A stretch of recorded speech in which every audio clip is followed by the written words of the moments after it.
Huh? What?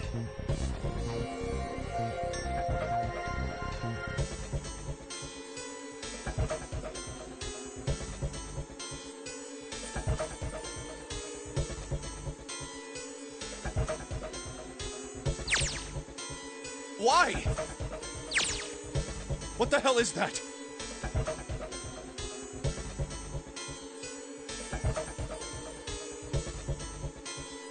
The gun's from the other room. What room? One of the rooms behind door 6. I should have known he was gonna do this. I should have taken the gun. Well, it's too late now, fat ass. Damn it!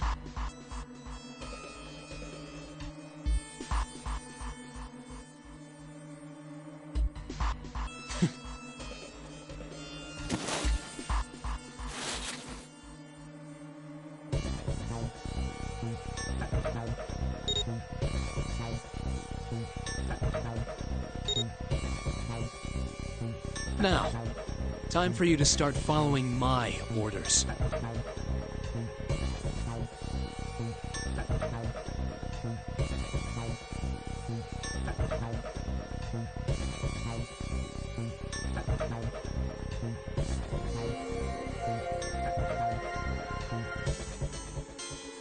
Ace, Lotus, congratulations!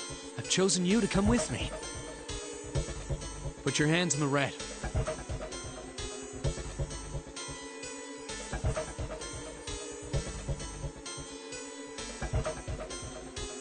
Hey, you deaf? I gave you an order.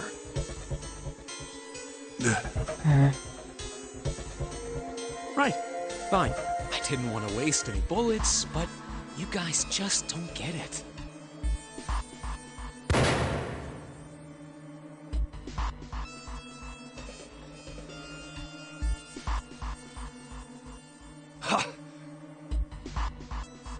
He really shot it? But why?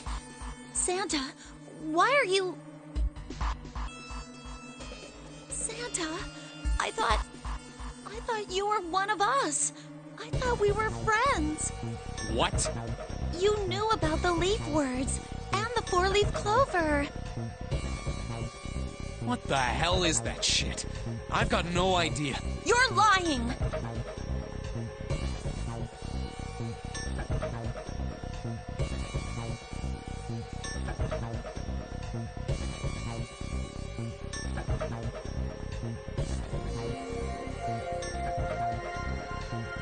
Shut up! Just shut up! You stupid bitch! You want me to put a bullet in your fucking head?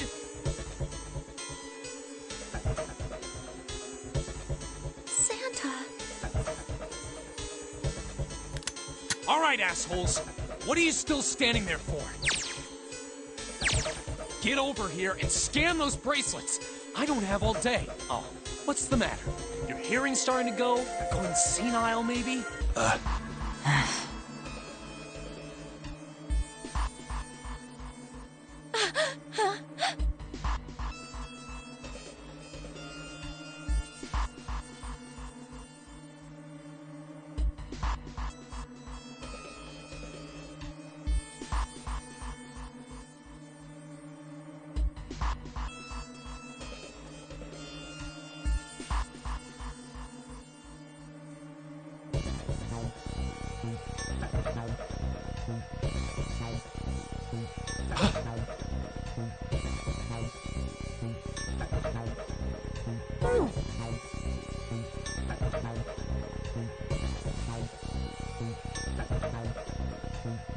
That's it.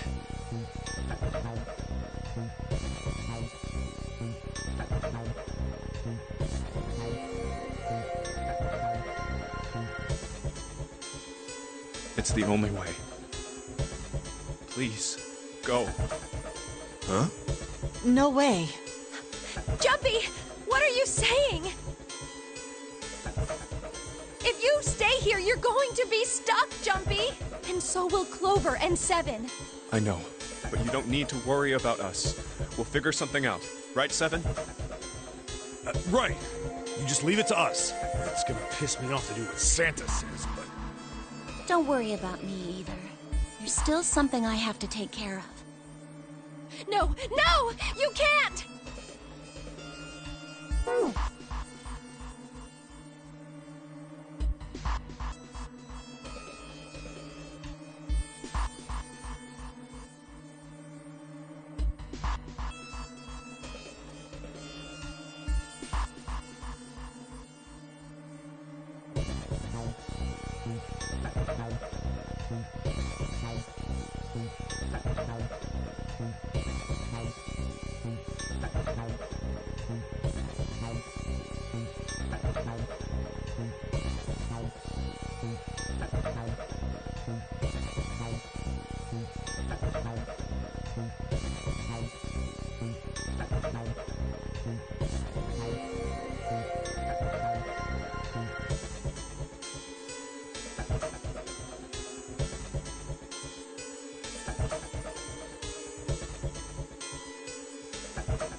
Ace! Lotus, don't come over! Don't worry about me! Please!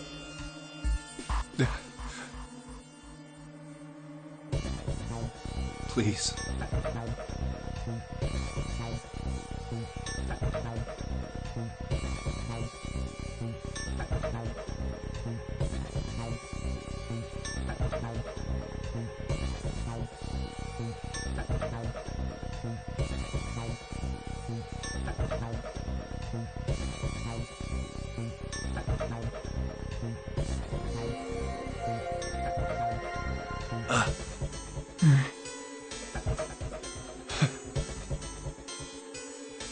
Go. Oh, all right. Fine.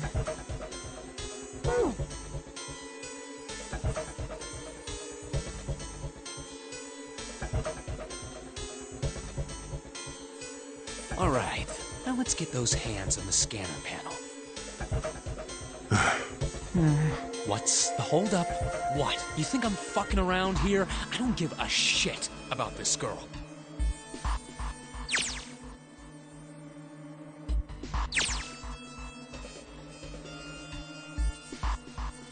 The red doesn't need a person, you know?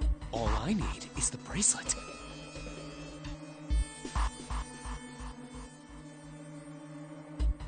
You get it? Good. Now put your fucking hands on the scanner. I'm not gonna say it again.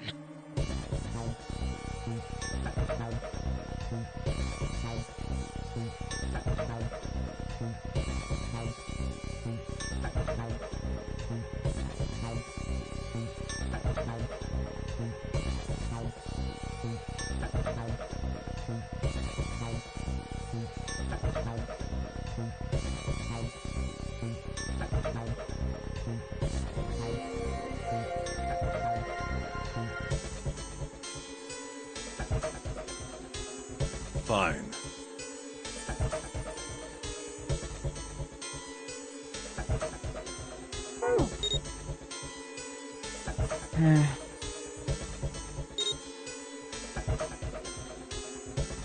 Good job. Now, Lotus, pull that lever. As soon as the door opens, you get your ass in there. Try anything stupid, and you know what happens, right? Damn it.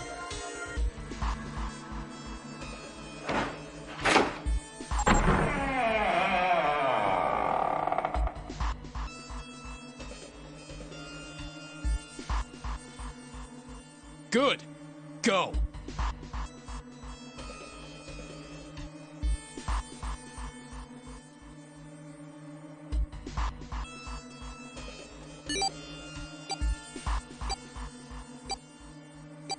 Later.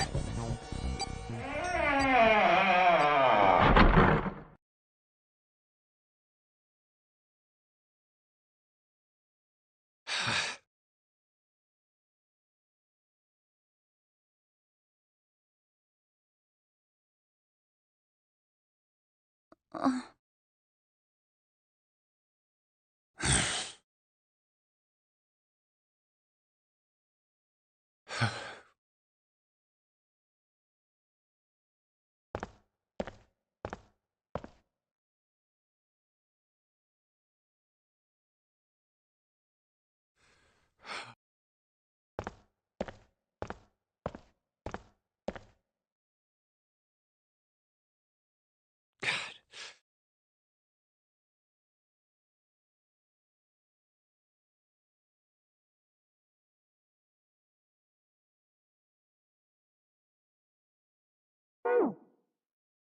June.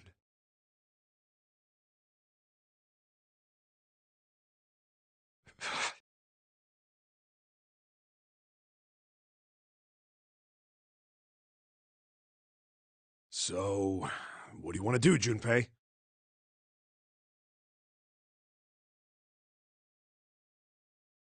What do you mean, what do I want to do? What can we do?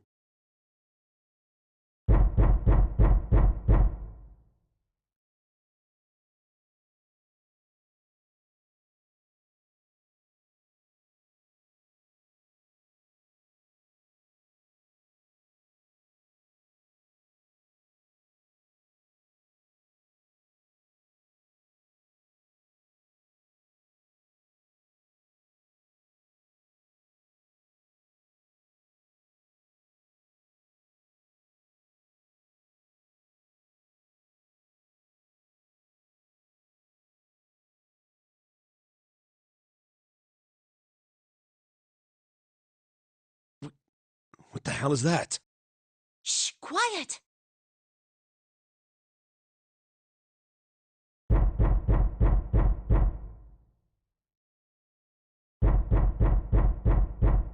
Where is it coming from?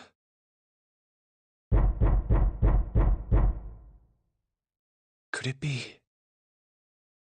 Hey, I think it's coming from this coffin.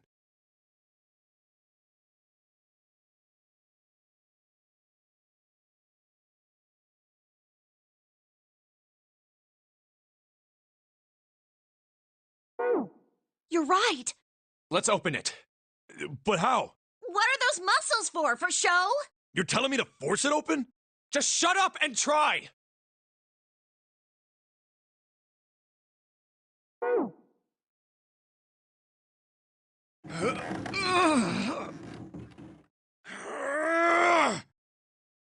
Damn it! Man, it won't even budge.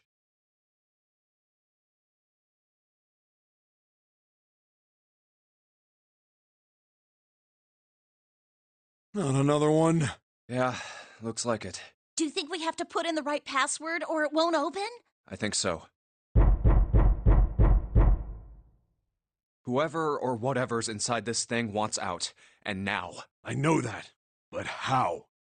Without a passcode, I don't think there's much we can do.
Isn't there a hint somewhere? Well, let's look for one.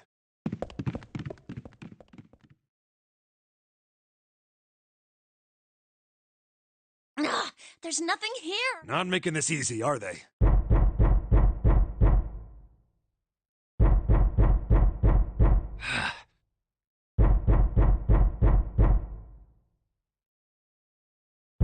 What's the passcode? What am I supposed to do? How can we figure it out? I need something.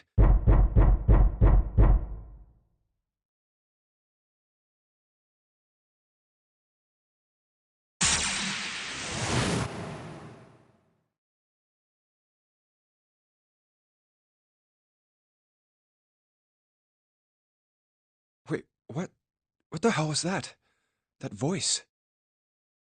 Huh? What? What's up?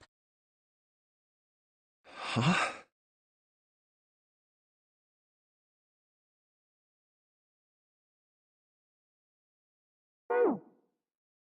Oh, nothing.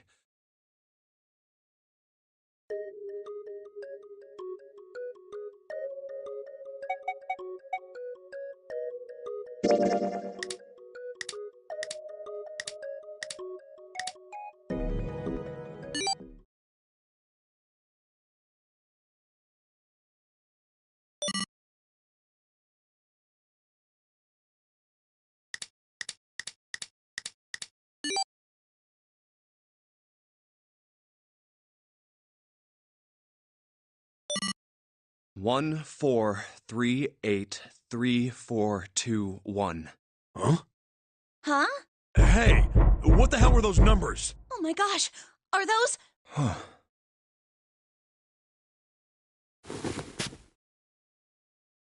One, 4, 3, 8, 3, 4, 2, 1. 1, 4, 3, 8, 3, 4, 2, 1.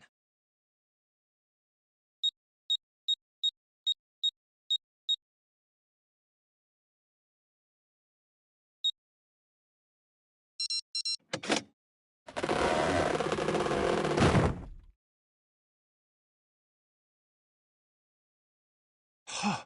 No way! What? Why are you...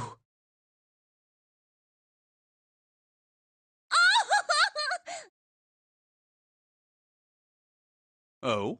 Is that you, Clover? I apologize for worrying you. Snake! You? Why? Junpei? And Seven? Is that you?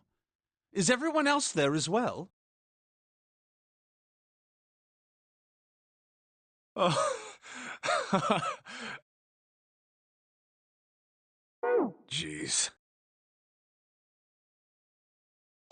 You're back!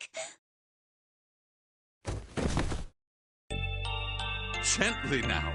My body's still a little weak. Oh, you're back!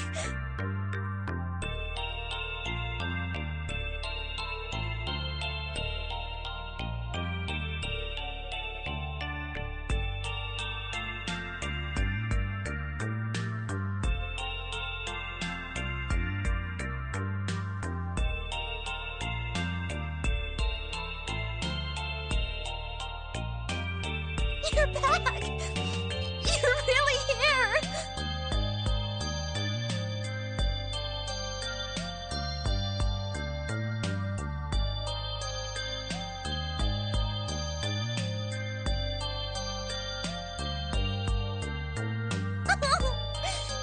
You're back!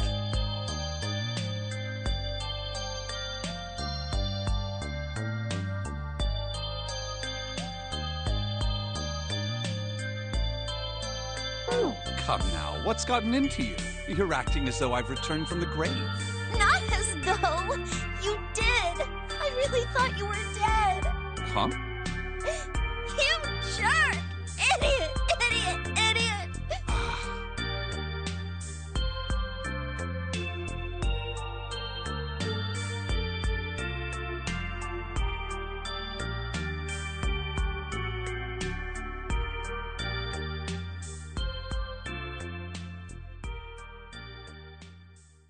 I see.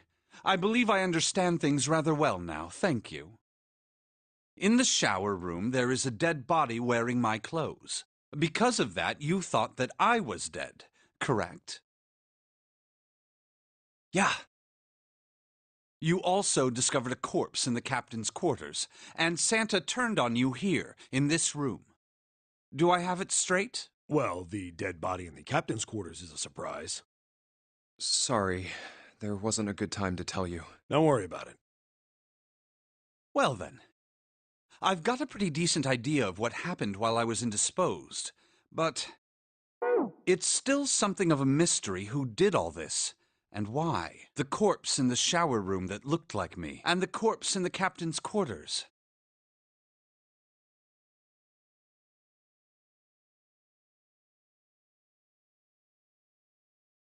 Why were they killed in the way they were?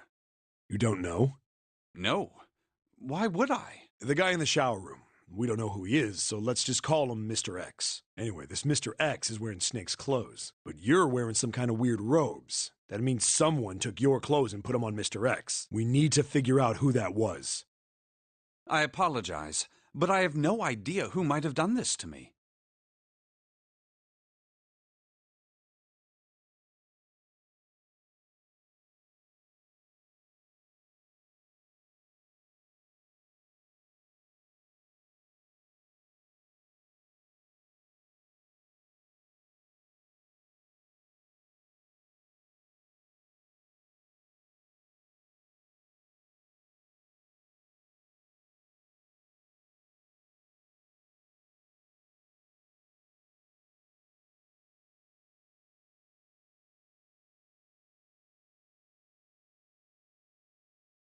I only just now woke up. I was unconscious during all the events you just described to me. They must have undressed me and changed my clothes during that time. When were you knocked out? When we split up to look for the red. Where did they get you? Do you remember? It was a small room in one of the hallways on C deck. What happened? The same thing that happened to every one of us when we were abducted. A canister releasing some sort of gas was thrown into the room. I believe the gas is some sort of incapacitating agent. Then that means it was... Zero. Looks that way, huh? There's nothing else I have to tell you. When I woke up, I was in this coffin. Why?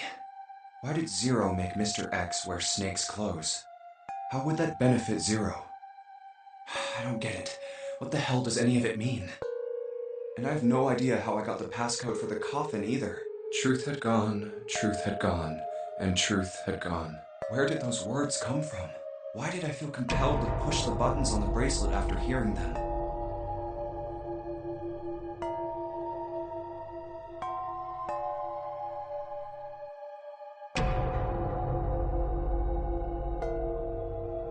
All I know is my fingers moved on their own. It was like I did it subconsciously.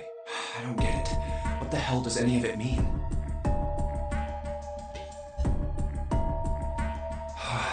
Also, Snake and Clover had been subjects in a similar experiment 9 years ago. The ability to access a morphogenetic field is affected by a couple of things. The first is epiphany, and the other is danger.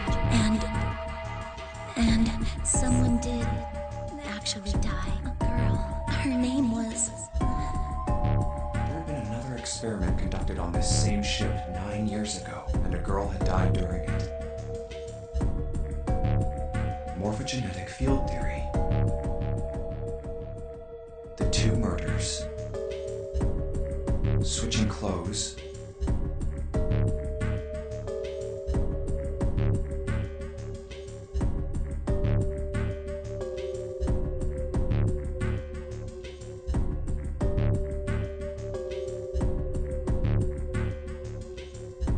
The nonary game.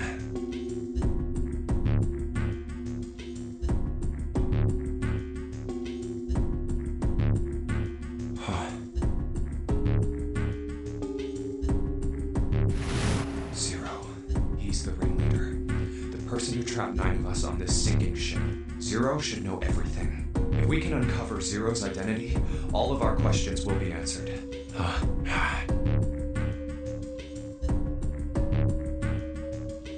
At any rate, we'll have plenty of time to decipher the details later.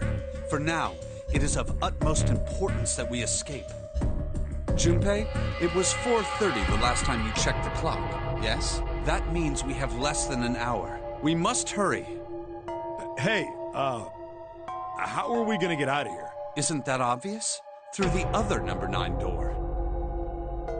Oh yeah, you're right. With Snake, we can open the door. Don't tell me you hadn't figured that out. Come on, you gotta tell me these things. I, assumed you'd figured it out. Forget it. Let's just get going.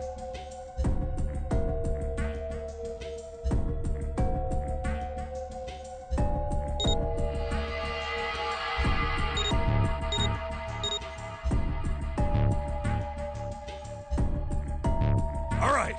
You guys ready to go? Yes. Yep.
Not yet.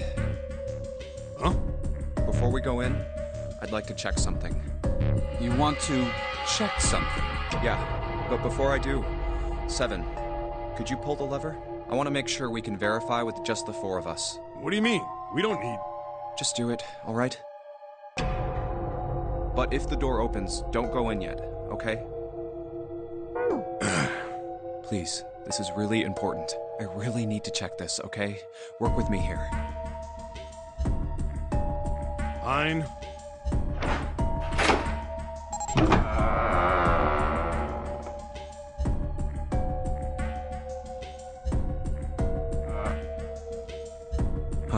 All right. That means the 4 of us can go into door 9. So, we knew that already. It's obvious. Obvious. Yeah, you're right. It is. Now, what happens if we add Zero's bracelet? What? Zero's bracelet? Why don't you take it out, Clover?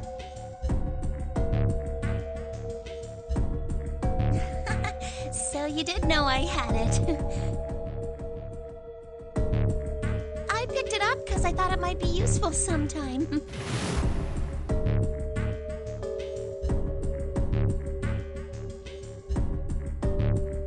This was on the left hand of the corpse in the captain's quarters. If you look at it, you can see it's got a 0 on the face. Just to make this a little easier to talk about, I'm gonna call the guy we found dead in the captain's quarters, Cap. Then I should be able to open door 9 with just me, Clover, and his bracelet. Though the big question is, if Cap is the mastermind of this game, would he really put one of these bracelets on? Anyway, let's just give it a shot. Clover, give me your hand. Okay. Now the captain's bracelet. And pull the lever. I knew it. Now, what does this tell us? Maybe the bracelet has to be on your wrist in order for it to work? No, that's impossible. Did you see how the panel showed a 3rd asterisk when I scanned Cap's bracelet? Whether or not it's on your wrist, it doesn't matter. All you have to do is put the bracelet near the panel for it to register.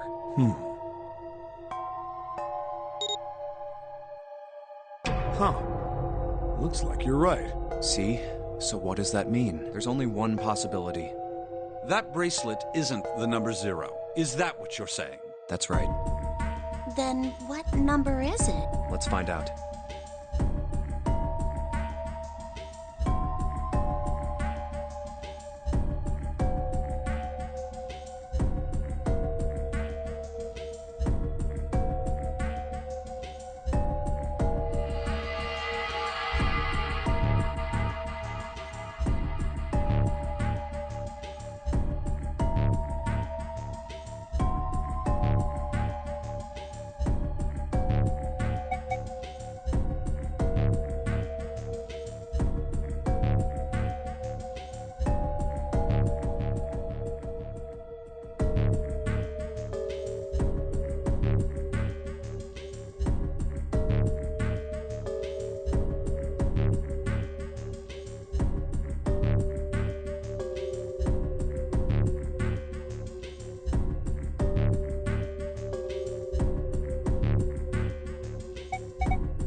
Let's try Snake, me, Clover, and Cap.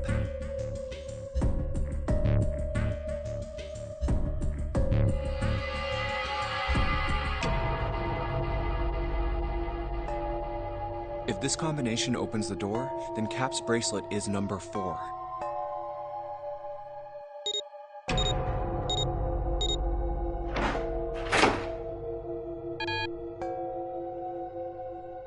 It didn't open. So Cap's number isn't 4. How about...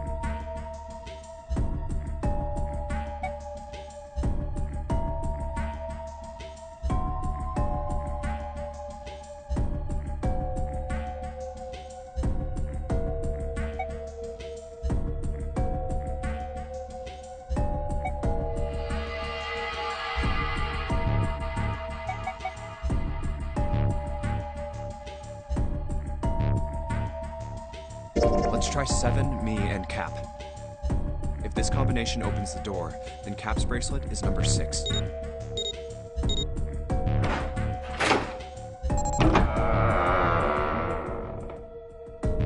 Hey, it opened! What? Why? What does that mean?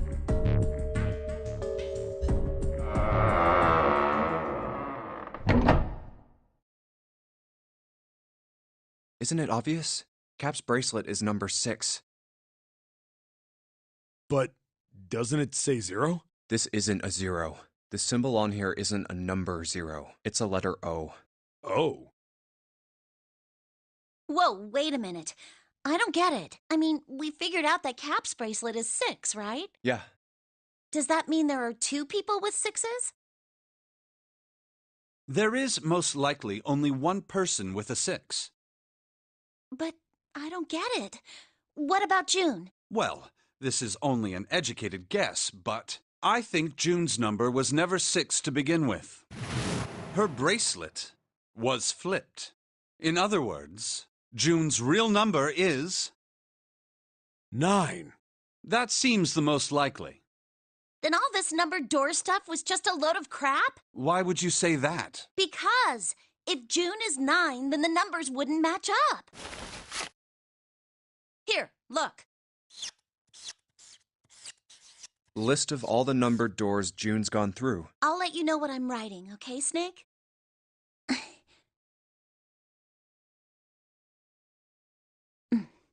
And that's everything. I wrote down which door she went into and with whom. And I wrote what all the numbers were. So if you switch 9 in wherever there's a 6, the numbers don't work. If the digital root is 7, then you can't open door 4. If the digital root is 2, then you can't open door 8. Clover, do you notice anything interesting on that list? What do you mean? You're talking about 3, right? 3? Santa's always in the room with her. That's what you're saying, isn't it? Yes, that's right. What about it? That's quite simple, really. You told me that the first time you came to this room, Santa was the first to refuse to leave June behind. Now, doesn't that beg the question why?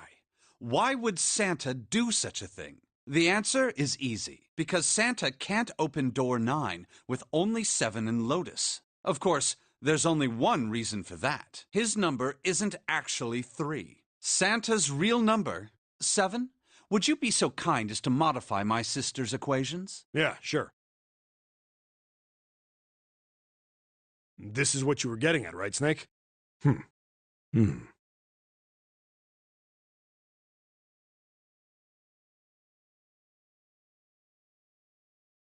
Thank you.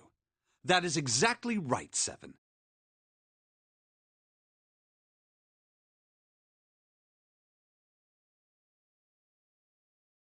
Santa's true number wasn't 3. It was 0. No way. Santa is 0? And June was 9, not 6.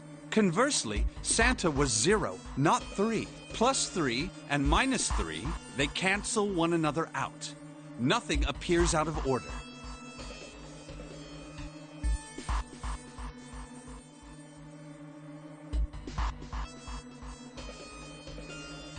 Santa was still playing by the rules of the notary game this whole time. Precisely.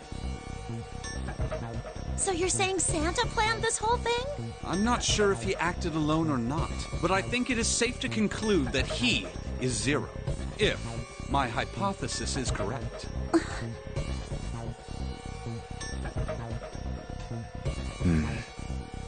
Snake's hypothesis. Something doesn't seem right. Jim's bracelet being flipped.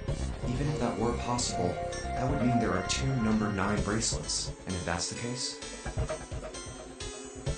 All right, that's enough talking. Let's go.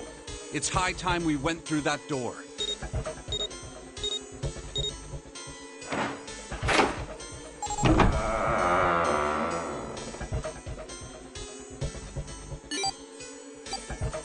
Oh, it's right there.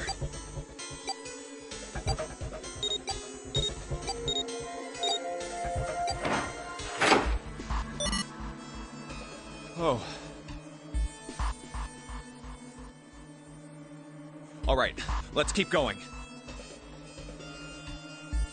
I think these stairs go to the bottom deck. Looks dry. Let's head down.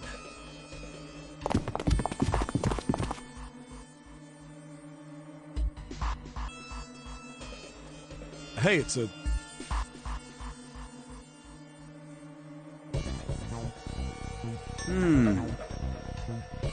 This is the Neptune symbol. There must be a key around here somewhere. I only have the Uranus key card.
It's a different planet.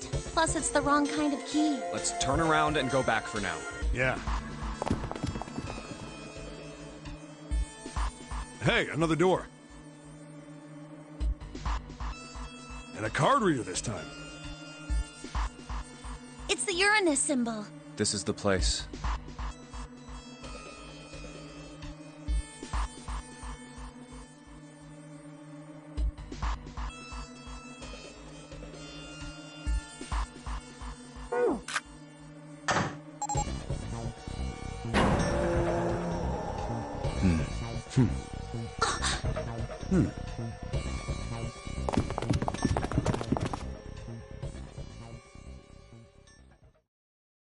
Wow! It's totally full of books! There's so many. I don't know where to look.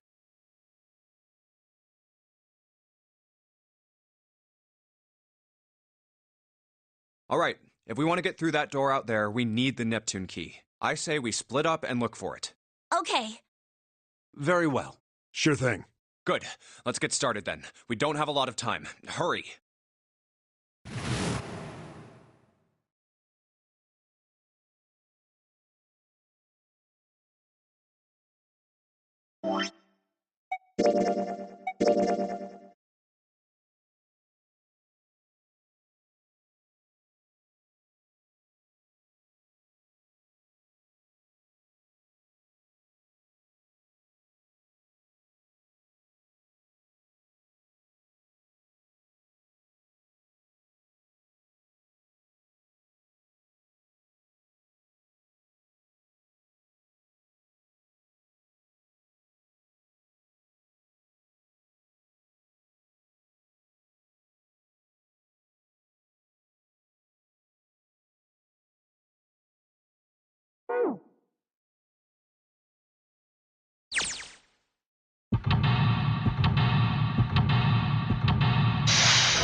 Sheldrake 5?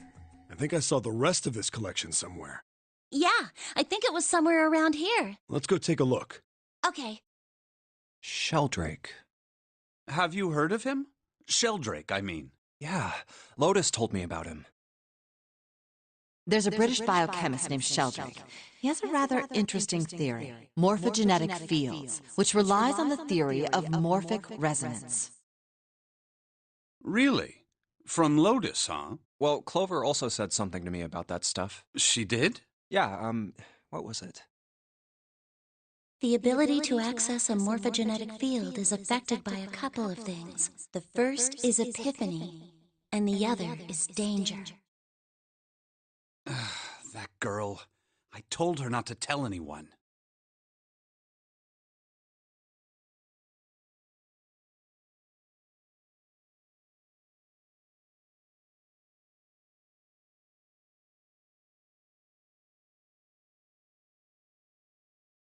You did? Why? Well, Look, man, I didn't push it because we're in a hurry, but I'm kind of sick of this. How about you just tell me, okay?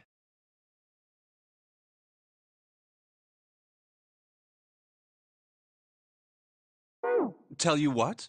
Don't give me that. About the experiment. Ugh. Very well, fine. I'll tell you everything. But not here. Let's move to the top floor.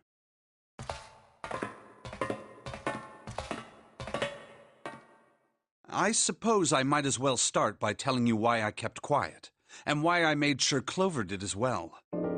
To be honest, the explanation is quite simple. Zero told me not to. I had little choice. He didn't walk up and tell me, of course.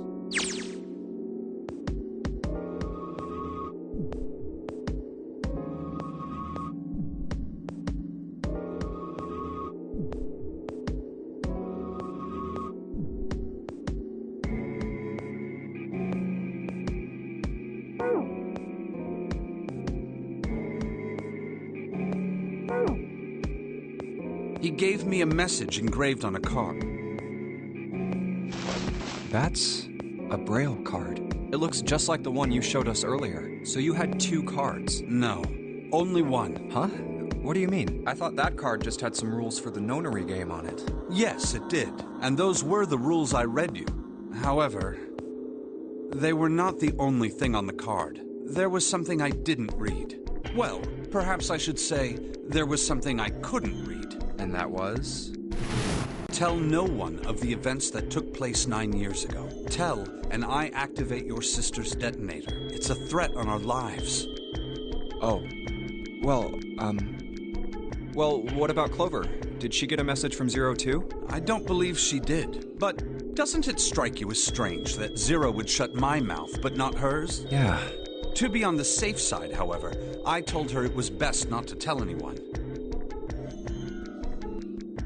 Still, apparently she told you. That girl. What's wrong with her telling me? I figured some stuff out with the things she told me. I mean, it looks like the whole activate her detonator thing was just a bluff. She's prancing around downstairs happy as a clam now that you're back. That's very true. I've decided I can trust you.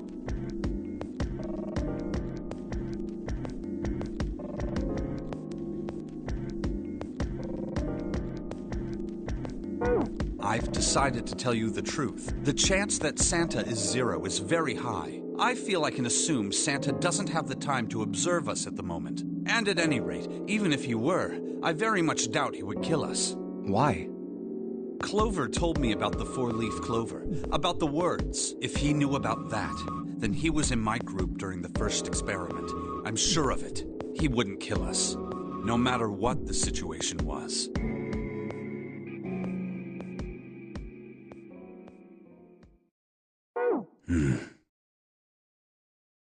Hey, Snake? Yes, I know. You want to know what happened during the experiment. Yeah. How much do you know? Clover told me about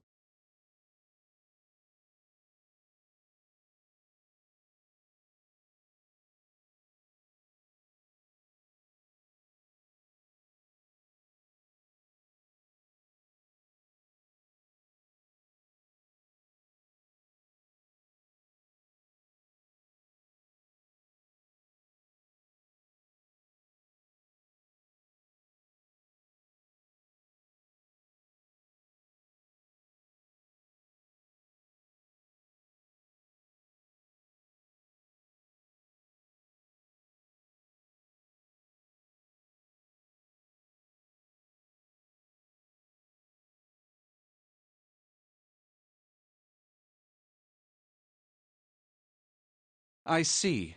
The morphogenetic field in the experiments 9 years prior. How the experiments had taken place simultaneously at 2 locations, one being the ship and the other being a building in Nevada.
And the girl that died during the experiment. She told you all that, did she?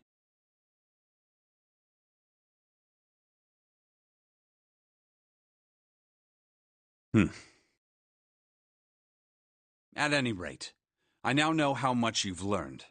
All that remains for us to determine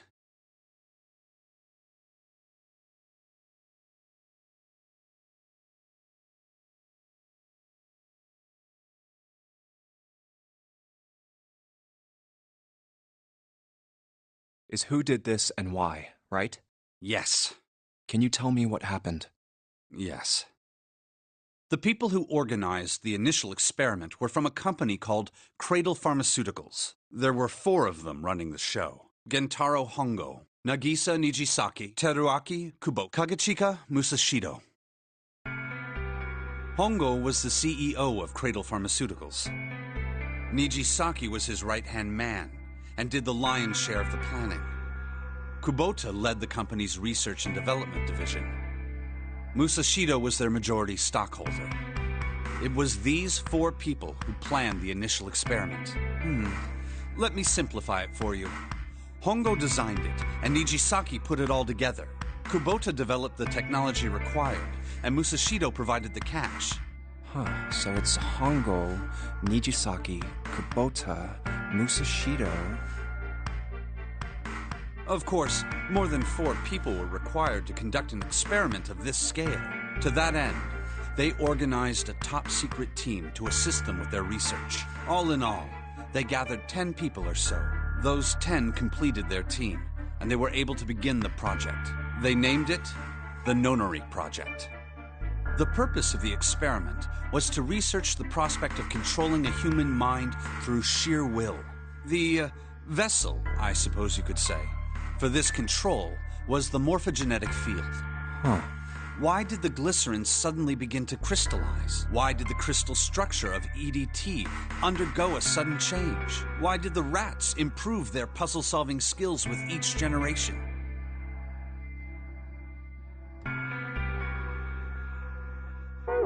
Experiments with humans produced the same results. The more people who knew the answer to a question, the more there were who could answer correctly without having seen the problem before. Why is that? How could it happen? The answer is that the shape of the answer has been stored in a field invisible to the naked eye. And through that field, the resonant event transmits information related to that answer. That's essentially the idea behind morphogenetic fields.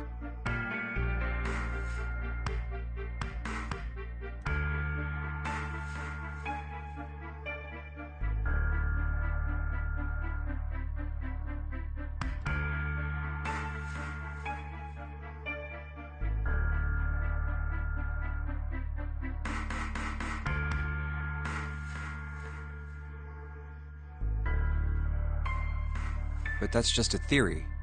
Can't bring yourself to believe it? Yeah, Let's say someone killed another person because the devil told them to do it. Whether the devil exists or not has no relevance to the murder. They believe the devil exists. Whether or not he does is immaterial. So what matters here is that Hongo believed in the morphogenetic field.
That's right.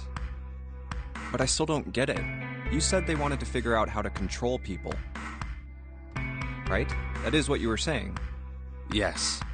So how are they going to do that with a morphogenetic field? I'll keep it simple. Let's suppose 10,000 people have solved a certain problem. The chance of you knowing that answer, even if no one has told you, will go up. Let's have another example, shall we? Say 1 million people were to do a handstand right now. Tomorrow, the chances of you doing a handstand would be higher, even if you had heard nothing of this hypothetical mass handstanding. Mankind's thought process and actions are all part of a resonant event. All of the resonant events encoded in the fields are projected onto you. Of course, this assumes you believe in this theory. Do you follow so far? Yeah. Now, if there was a person who had the same effect as those millions of people, what would happen? If that one person were to do a handstand, other people would find themselves wanting to do handstands as well. Can you imagine what a person with powers like that would be able to do? Come on, there's no way. I'm not done. Imagine another scenario. Imagine another person. This is an ordinary person.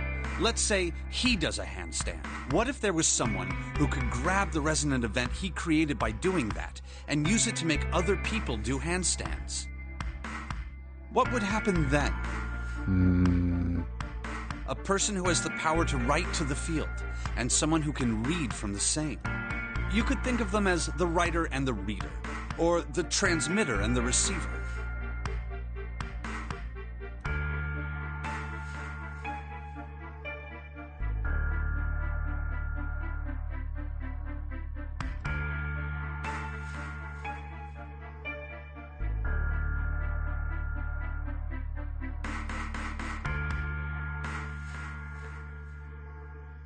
What would the world be like if there were people with abilities like these? So the transmitter's resonant event can be transmitted through the field and sent to the receiver.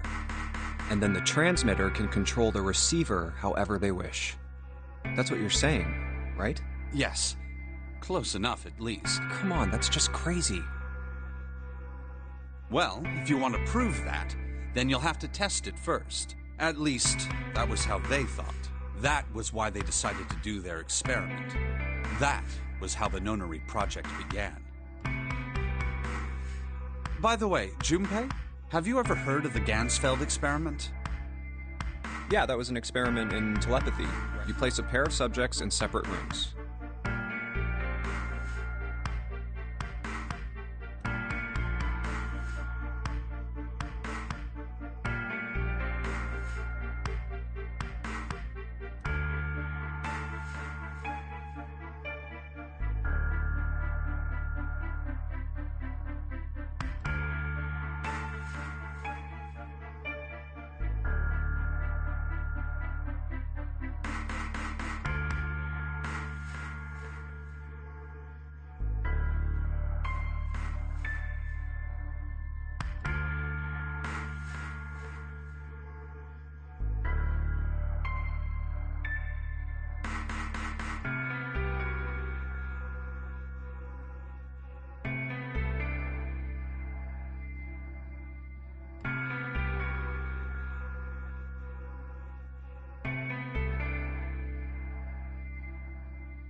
Then you show one a picture and ask the other what they see. Interesting. I'm impressed. Yes, that is exactly correct. So, why did you bring up the Gansfeld experiment? It was used to screen subjects for the Nonary project. The hospital in a remote town was affiliated with Cradle Pharmaceuticals.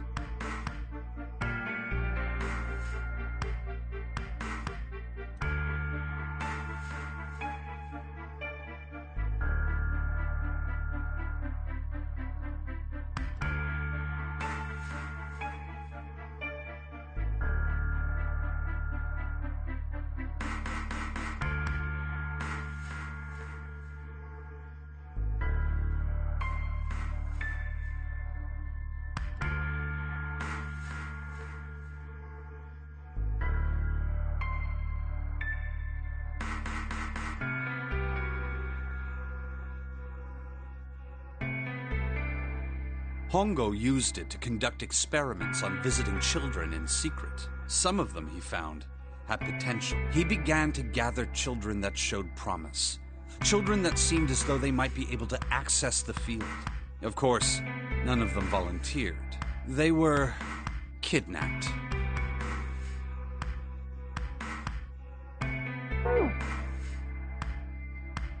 There were 9 pairs of siblings taken, for 18 children total. For reasons that were not fully understood at the time, each pair had 1 transmitter and 1 receiver. They were split perfectly. As such, the 18 children were split into 2 groups of 9. The children who were put into Group Q were the ones who excelled at transmitting. They were transferred to the mock experiment building known as Building Q in the Nevada desert. The children who excelled at receiving were put in Group A. Group A was then placed on the former hospital ship Gigantic. From the experiments he had conducted so far, Hongo had learned the following. There are 2 things that can increase one's resonance with the fields. The first is epiphany. The other is danger. Have you ever been faced with an especially difficult problem and thought about it very long and very hard until finally an answer suddenly appeared in your mind?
It may seem obvious to say so, but that is what is meant by epiphany.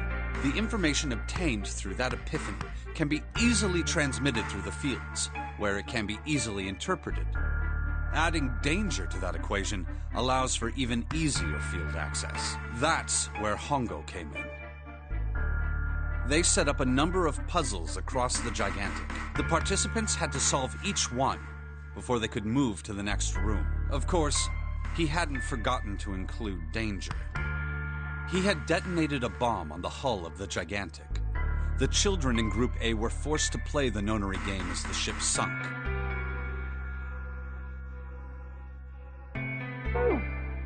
By forcing the children into a life-or-death situation, Hongo hoped to increase the likelihood of their tapping into the fields. The children from Group Q, on the other hand, were confined to the mock experiment building, Building Q.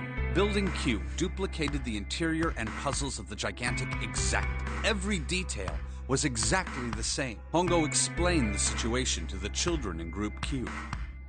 Solve the puzzles you find throughout the rooms.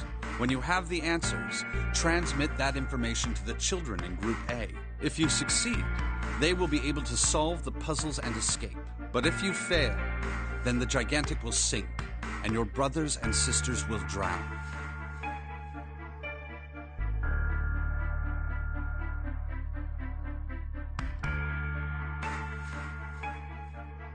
Those were his orders. Do you know why the astronauts of Apollo 13 were able to return to Earth safely?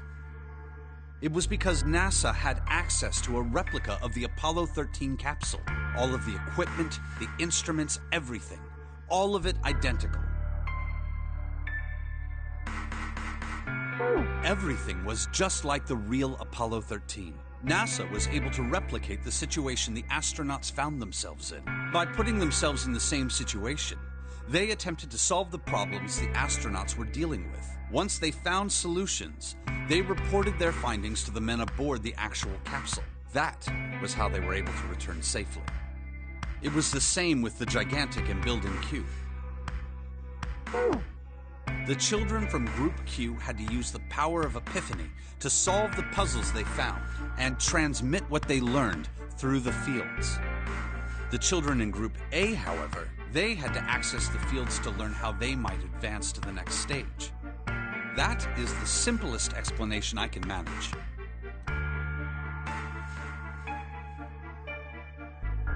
Huh. Hey, Junpei, Snake! How much longer are you two gonna sit around on those bony asses?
Get down here already!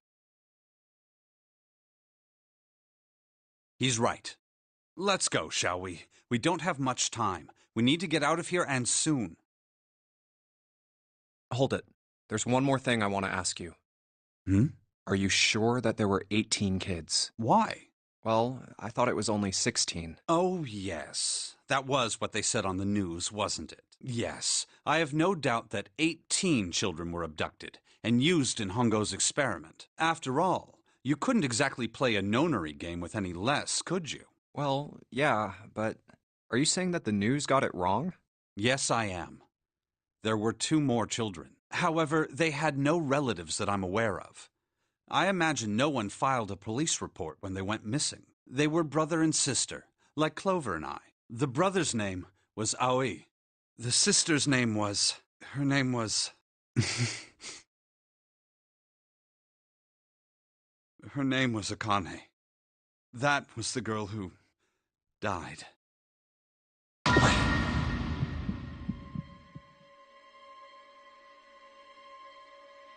Akane Kurashiki died?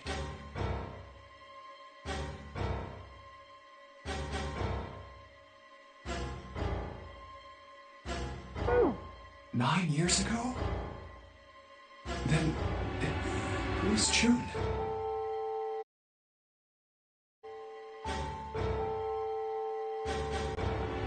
No. That's impossible. It can't be true. Akane isn't that uncommon of a name. If Snake had known her last name, that's a different matter entirely. So they share a name. A lot of other people do too. It doesn't mean anything. It was someone else. Of course it was. It has to be.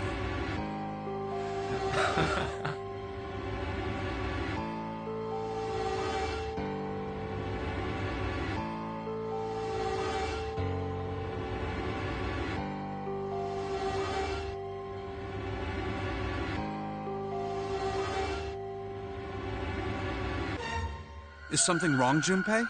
Your breathing sounds strange. Oh, no, it's nothing. I'm fine. Let's get back down there, all right?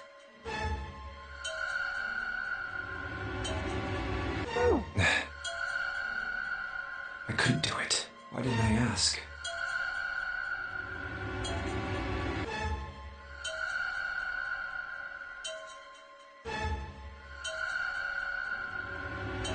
What's her last name? I just couldn't get the words to come out.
All right, this is the next...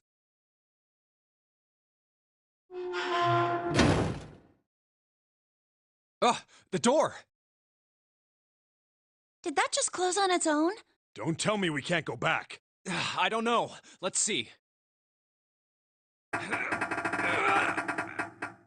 Damn it.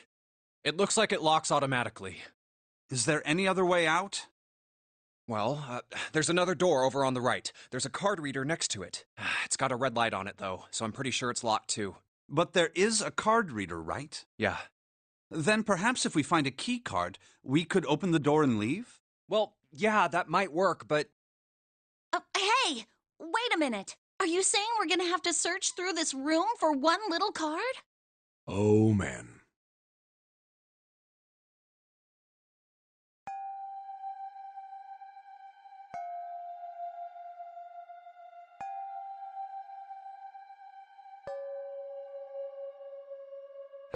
Looks that way. No way. For real? Well, we can sit down and wait to die, if that's what you prefer. I rather doubt that, however, so it would be wise to start looking. We haven't much time. Let's find that key card. Oh, and the Neptune key as well. We won't be able to get through the hallway without it. All right then, let's begin.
A picture.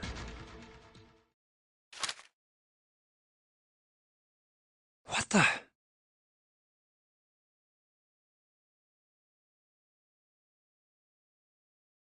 What the hell is this? This man with a mustache on the right. He's the same guy we found murdered in the captain's quarters. He had the Zero bracelet on his left arm. And this second man, with the glasses and a doctor's coat. He's the ninth man. The one with bracelet number 9. He died after he went into door 5. But this guy, the one in the striped suit. Oh man, that's Ace. Yeah, I guess it is. No doubt about it. But what does it mean? What is Ace doing in this picture? Not only Ace, the ninth man and Cap too.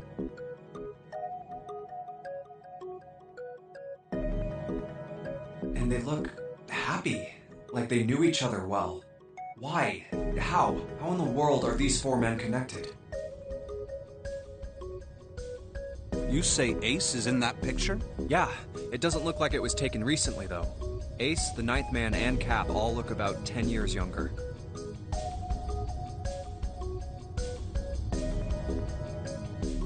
Ah, so the ninth man and the man you found murdered in the captain's quarters are also in the picture? Yeah. Is there anyone else? Or are there only 3 people in the picture? I'm afraid I can't see it. No, there's one more guy. He's got kinda long hair, he looks smart, but a little cold. He's the only one I don't recognize. What's the date of the photograph? It doesn't have one. Did you look on the back? Back? Yes, the reverse. The other side. Huh.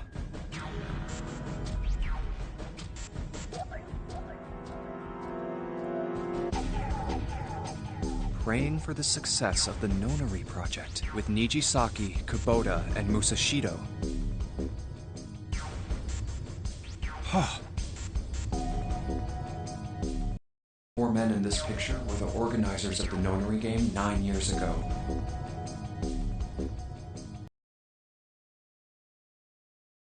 That means Ace, the ninth man, and Cap were all responsible for making it happen.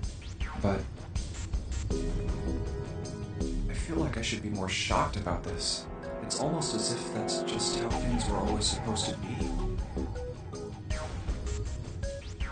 Why?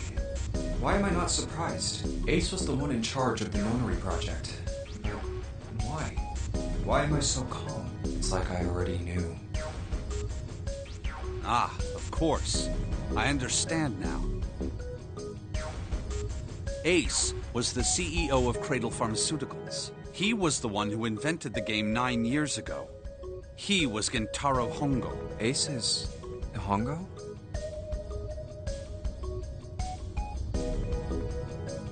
I had my suspicions from the beginning. Their voices were similar.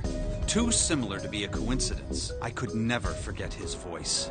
It was the voice of the devil. I couldn't be sure, though. After all, I had no way to check. However, I would never have told you. Zero made it quite clear what would have happened if I did. Oh my gosh, I had no idea. Huh? I didn't know that Ace was Hongo. Oh, yes. I suppose you wouldn't have. 9 years ago.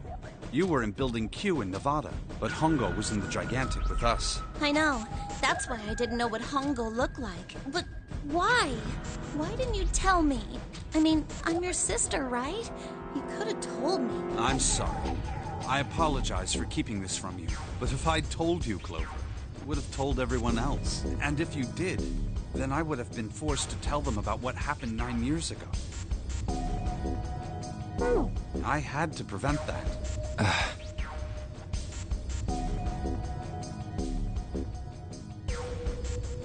Hey, Junpei.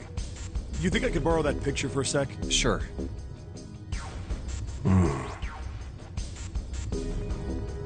Hongo, Kubota, Nijisaki, Musashido. Hongo, Kubota, Nijisaki, Musashido. Hongo, Kubota, Nijisaki, Musashido.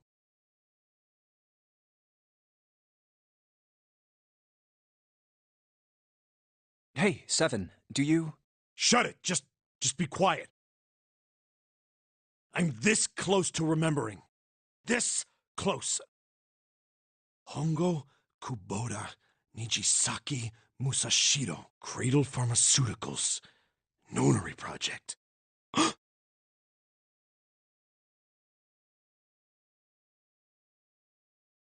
Shit. What? What's wrong? Holy shit, this is nuts. What's nuts? I remember Remember what? everything. Everything? Yeah, I remember all of it.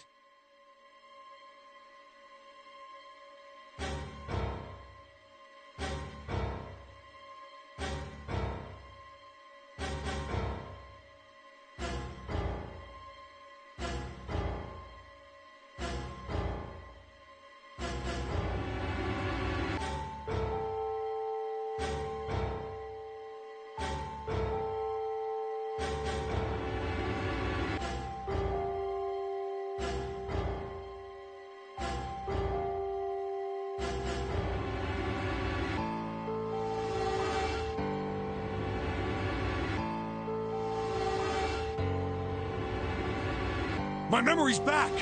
I remember what happened before I got snatched! What?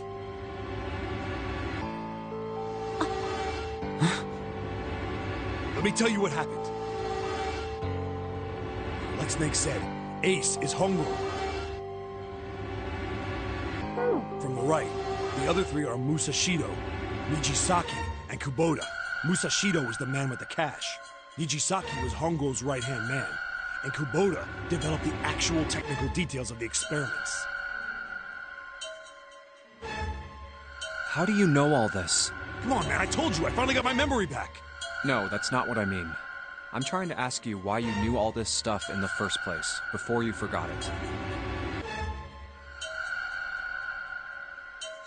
You really want to know? Of course. Me too.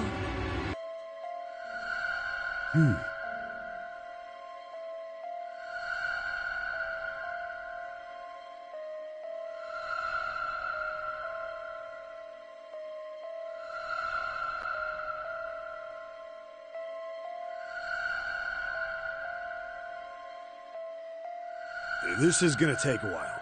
Hell, it'll probably take me a good 3 days to tell you everything. Well, we don't have 3 days. Just give us the short version, all right? Short version, huh? Alright, fine. I'll give it a shot. No promises, though. I'm a detective. It's a little awkward to say this about myself, but you could probably consider me a lone wolf type. I hold to my own code, because I think doing what's right is more important than doing what you're told. That's why I followed my gut that night. A slim lead brought me to the wharf. It was 9 years ago. The wharf had been cold as fuck, and I could barely see squat. I was investigating a mess of kidnappings, all of them children. It all had one thing in common.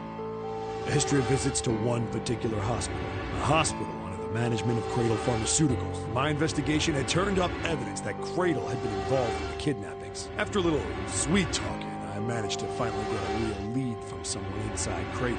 My source told me this. Tonight, a ship is set to take the children to a large passenger liner docked offshore. So I headed to the wharf. In the shadows, I searched the harbor until I found the ship I was talking about. There was a bunch of movement there. Men in black suits, many of them carrying large bags. The bags. There was something about the way they moved as they were carried, no doubt about it. There were human beings in those bags. I moved before I realized it. I came out of hiding, with the gun already in my hand. Don't move. I felt metal touch the back of my head. Drop the gun. I could kill you right now. It'd be easy to get away with it, too. Just tie an anchor to your feet. And no one would find you for a week. Not what you want. The fish here would love a meal. He kept digging the cold metal thing into my skull. There was nothing I could do. I did what he said and laid my gun on the ground. Then suddenly, there was a sharp pain in my neck. A needle. A drug? That was my last thought. My face hit cold concrete. I was out like a light after that.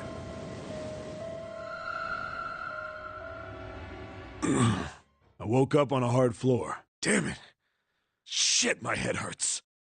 I did a quick once-over of the room. Where am I? A small, shabby bed, a dirty sink, a toilet with no privacy. I'd seen it countless times as a cop. I'm in a cell, huh? Facing the toilet was a door set into the wall. I was still pretty woozy, but I made my way over to it. I pushed and pulled on it, but...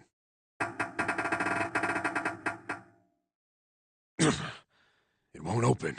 Not like I expected much else. It would be dumb enough to put me in a cell through my... I knew it. I gave up and made my...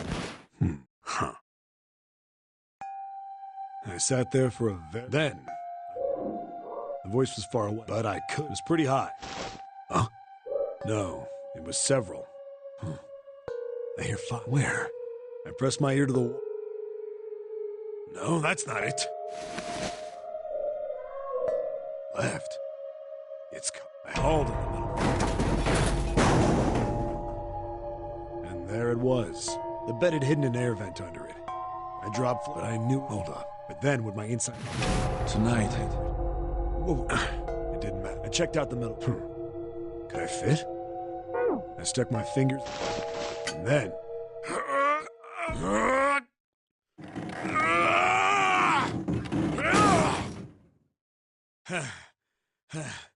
Yeah!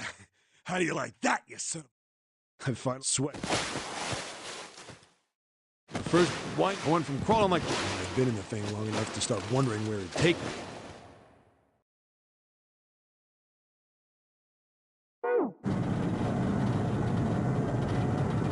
A massive sound nearly scared the piss out of me. It was like a head. Then...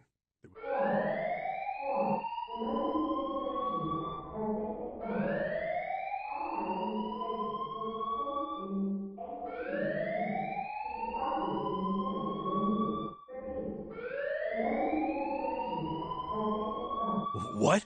I wasn't sure what it meant, but anything with incinerator is bad news.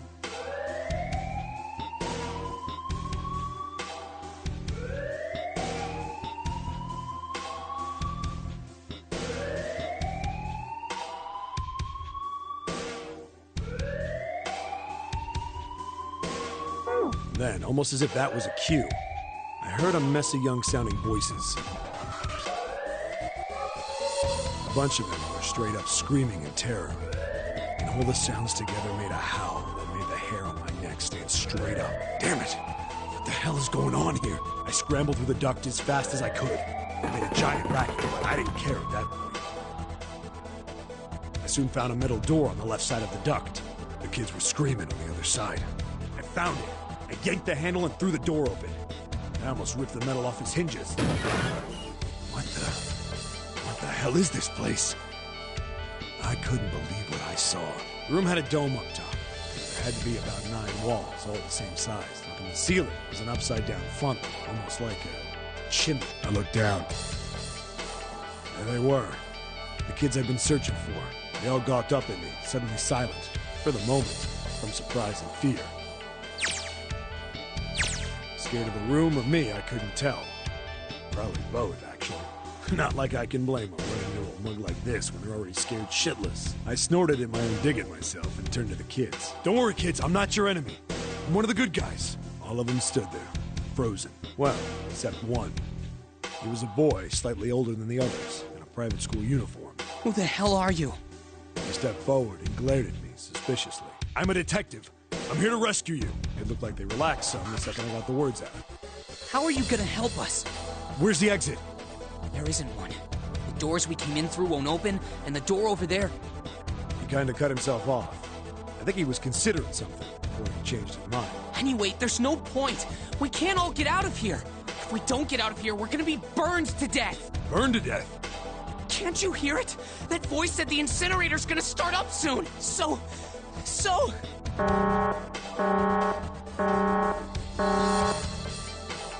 voice spoke again. Incineration will begin in 15 minutes. They only had 15 minutes. I looked back down at the kids. Looks like a good 20 or 30 feet to the floor. No way I could pull them up. Too big of a distance for any of us to reach. What the hell was I gonna do? But then I got an idea. Wait right there. I'm gonna be right back. What? Where is he going? Are you just gonna leave us here? They just got frightened again. I'm not the best at that kind of thing, but I tried to reassure them with a smile. Don't worry, all right? I'll be back, I promise. So just stay calm and wait right there. Got it? I didn't wait to hear them respond. There wasn't time. I had to hurry. Well, as fast as a guy could on his hands and knees. Didn't take me long to get back to my cell. Still no way out of there, but I had a plan. Needed something from the room. When I got it, I dove back into the hole and took off towards the incinerator. Then... Sorry to keep you waiting, guys. I tipped out the doorway and dropped down the rope I brought with me. Back in the cell, I'd torn the bed sheets into strips and tied them together to make a rope. It was sloppy, but it got the job done. All right, just tie that around yourself, okay? I'll pull you up one at a time. Right. Huh. Wait a sec. Something was off. There were more of you before. Where'd the rest of you go? The boy in the uniform answered. I let them go on ahead. We opened the number 9 door and they left. What? You're telling me you opened that door? That's what I said. Then what the hell are you doing here? We couldn't go with them. Why not? Look, the only people who can go through the numbered door... He was in the middle of explaining when...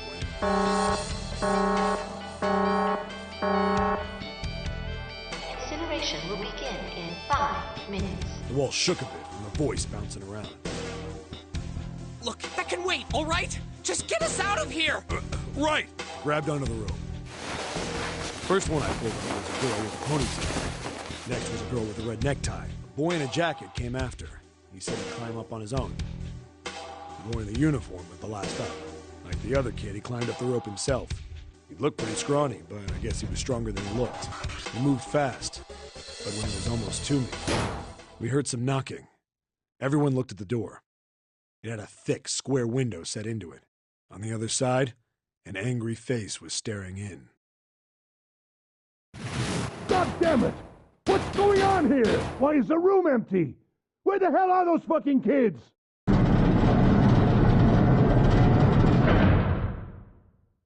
The door opened, and a man stepped in looking half mad with fury. I recognized his face. I saw him many times in photos during my investigation. The man's name was Gintaro Hongo, the CEO of Cradle Pharmaceuticals. Hongo saw the boy hanging from the rope. Yeah! It was like he was an animal. He lunged for the rope. Hurry! I know! The boy in the uniform booked it up the rope. You son of a bitch! Get back here, you little shit! 15 feet. 10. The second I could reach the kid, I grabbed him. I hauled him up and tossed him into the ducts behind me.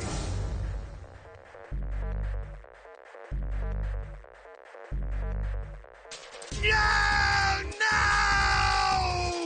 Hongo had lost it. His face didn't even look human. It was like the bastard pulled off his fake face. He was really a terrifying devil or some kind of damn monster.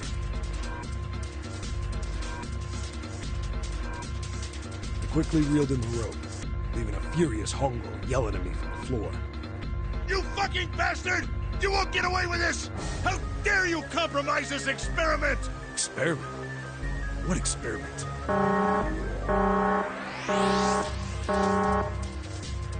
Incineration will begin in 1 minute. Hey, old man! What the hell are you doing? Hurry up! The boy in the uniform was trying to get my attention. I may have thrown a salute in the raging asshole's face before I closed the door behind me. The boy was going back to the cell, so we went down the other direction instead. After about 30 feet, we came across another duct on the left. This one was heading down. Everybody nodded and took turns sliding down it. The duct emptied us out into a narrow hallway. There was a door on either side. The one on the left was a normal double door. But the one on the right was familiar. It had black and yellow stripes. And a device next to it on the wall. A plate on it read, Incinerator. Incinerator? Yeah, that's where we were. It was the girl with the red tie who answered me. We were inside an incinerator? Yeah, Hongo might still be there. It looks like it's been shut off, though. Wait, what? If he's still in there... Yeah, that's not good. That meant we better. We gotta get out of here. Go to the other door. Hurry! The kids started running, and I was close on their heels. On the other side of the door was a large spiral staircase. Run! Didn't need to tell them twice. Up and up, feet pounding the steps. Our arms pumping fat, moving round and round and round. The devil was on our tail. The stairway kept going. We passed a couple of landings when the boy in the uniform suddenly spoke. Something's up. Akane's not catching up to us. Akane? My kid sister. The girl with the red necktie. Akane. That's strange. I didn't remember seeing that name in the list of missing kids. Hey! Akane! He kept his hands around his mouth and yet... Maybe we outran her. The boy in the uniform skidded to a stop. I stopped too. So did the other two kids. When did we do that? Well, we passed a couple big rooms on the way here. Maybe she took a rest in one of them?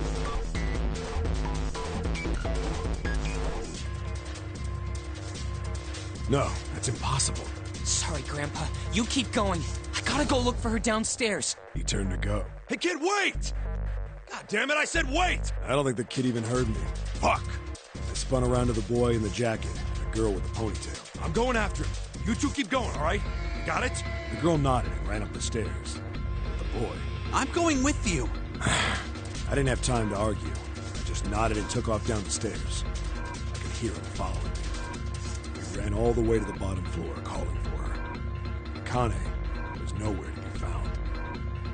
God damn it, where the hell did she go? I could tell the kid was frustrated. And then suddenly...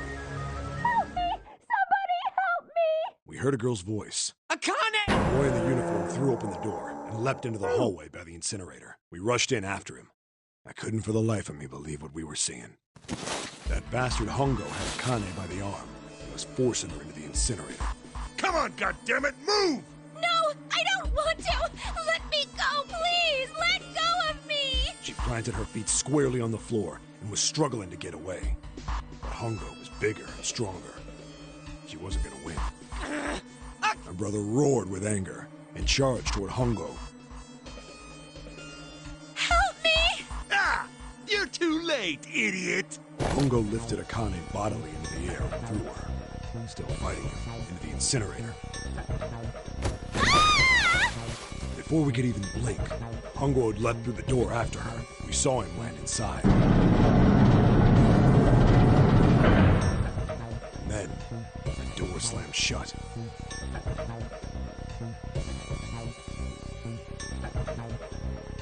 We ran to the door. We did everything we could think of to get the thing open. But... Ah! Fuck! It's no use! The goddamn thing won't move an inch! he started slamming his fists against the door. He was close to shattering his knuckles with how hard he pounded on it. Akane! Akane! Are you okay? You came back! Her voice was muffled, but all of us could hear the sheer terror in it. What should I do? I think I'm trapped in here! Where's Hongo? He went out the other door! What? Warning. Warning. Emergency incineration command has been acknowledged. Automatic incineration will take place in 18 minutes. Please evacuate the incinerator immediately. Repeat. Emergency incineration command has been acknowledged. Are you fucking kidding me? It's the same damn thing! Are you there? Yeah, we're here. Just hang on, all right? We're gonna figure out a way to save you. His words would have seemed like a sick joke to her if she'd been able to see how white and bloodless his face was right then.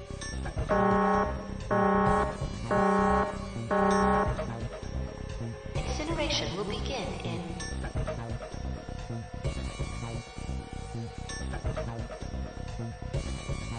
17 minutes. Please! Please help me!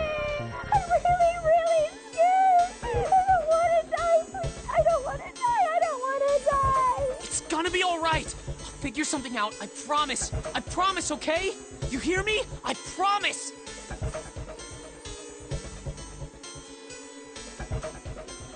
It was torture listening to her sobbing on the other side of the door. Her brother was nearly crying himself. He could only stand there, fists clenched so tight his knuckles were white.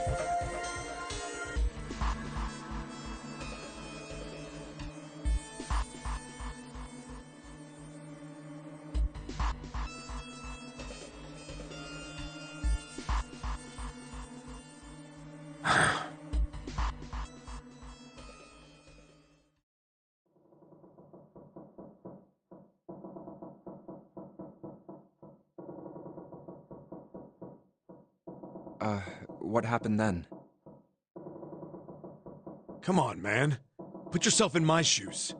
It doesn't end good. You think I want to remember that? Then... Yeah. Shit.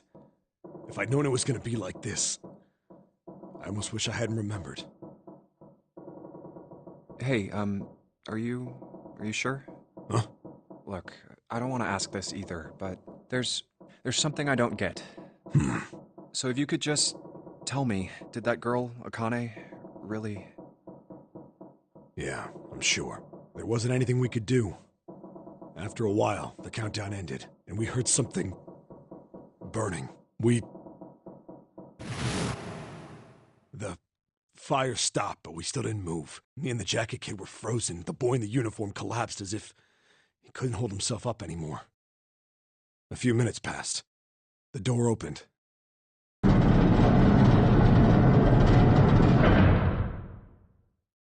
The boy in the uniform tripped over his own feet running in.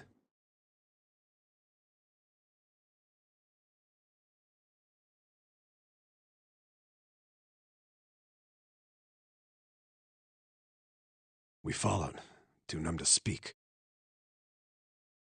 The air in the incinerator was hot. Every breath made my lungs feel like they were on fire. It was like standing on hot asphalt.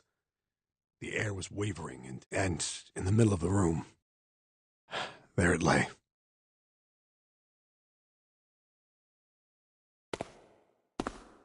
The kid's legs were shaking so bad, I don't know how he managed to walk. I couldn't see his face, but his body somehow looked empty.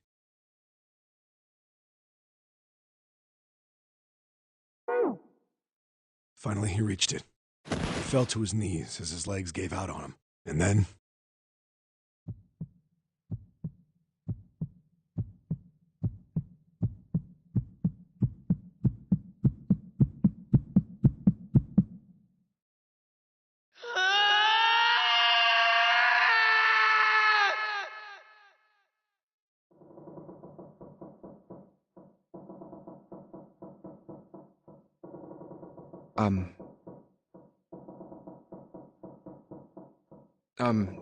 Can I ask you one more thing? What's that? The girl, Akane. What was her last name? What does it matter to you? Just tell me, okay? Please? Kurashiki. Her name was Akane Kurashiki.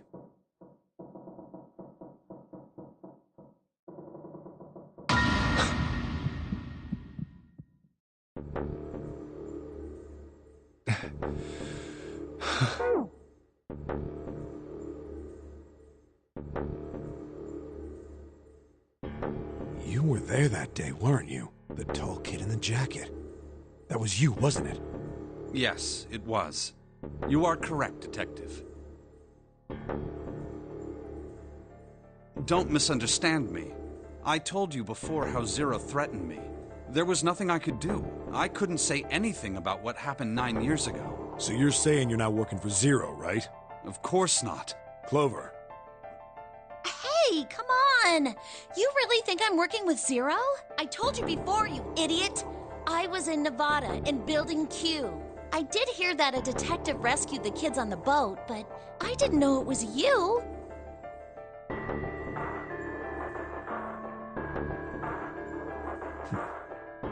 Well, I guess I believe you. All right, let me ask you another question.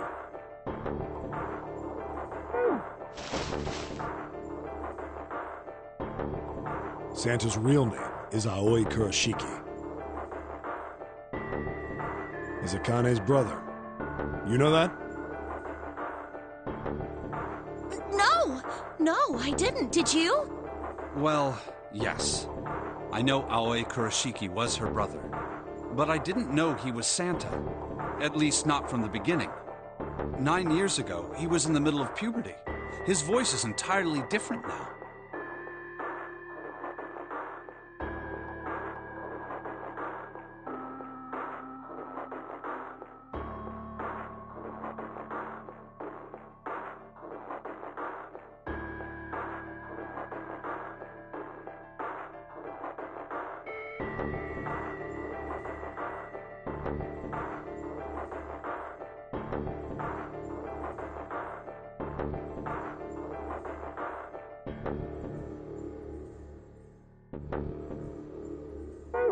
I'm ashamed to say that even my exceptional hearing wasn't able to make that connection. As such, I had no reason to think Santa was Aoi. When did you figure it out? Clover told me that Santa might have been one of the subjects of the initial experiment. It was only a short while ago, while we were leaving the library. When she told me that, I had a feeling. Santa is...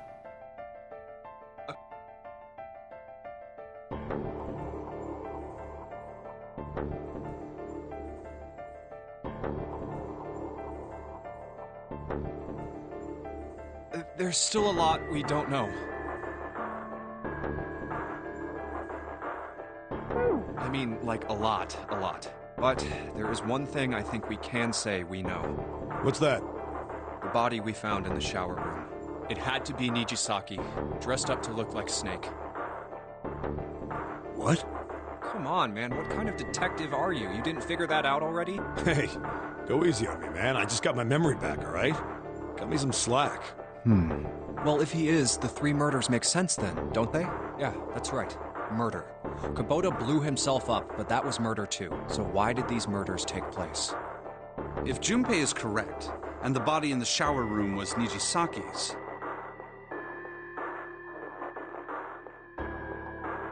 that means all of the people who were murdered were involved with the creation of the Nonary Project. Kubota, the person who conducted the actual experiments. Nijisaki, Hongo's assistant. Musashido, the man who financed the project. You mean this was all just revenge? Santa is Zero. He's getting revenge for the death of his sister.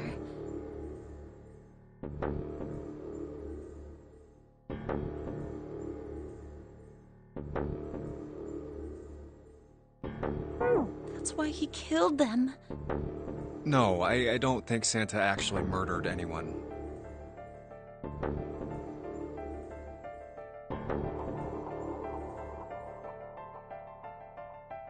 If I'm right, then it's not hard to figure out who the next victim's gonna be, is it? I'm pretty sure I don't have to tell you.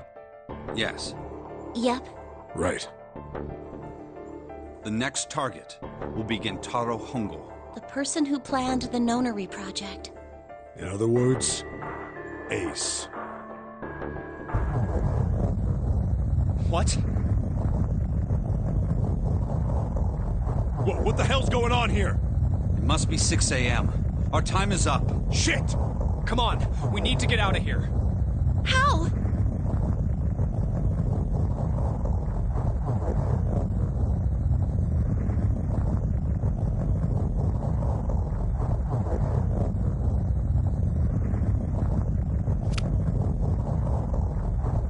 I'm betting this sucker opens the exit. Come on, let's go.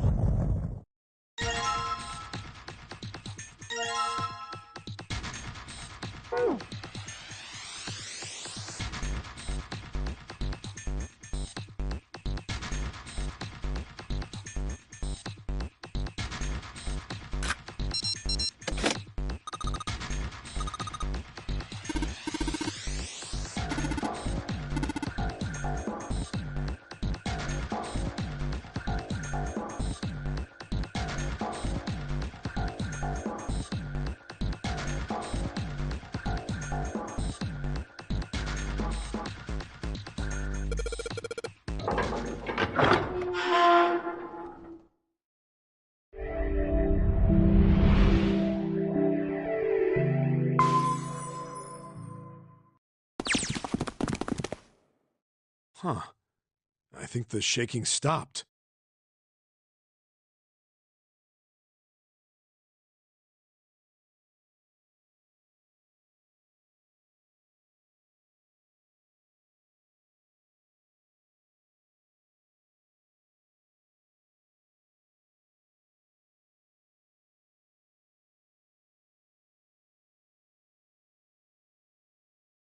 It would seem so, but we are yet to be out of danger. You're right. Let's hurry. This exit needs the Uranus card, too. Hey, Junpei. Yeah, I know. All right, it's open. Let's go.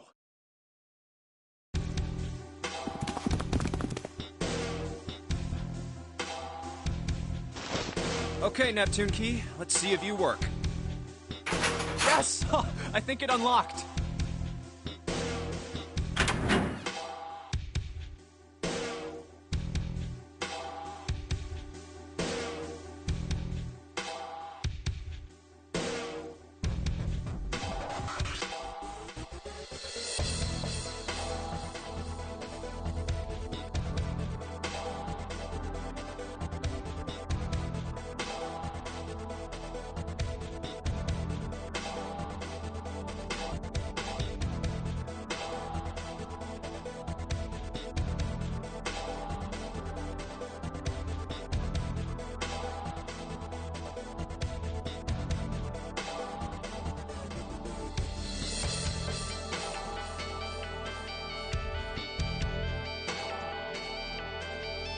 It says incinerator, so this is the incinerator.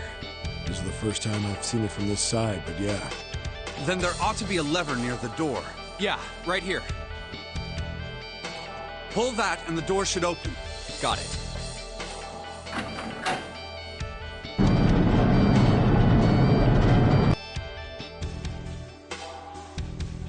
Let's go.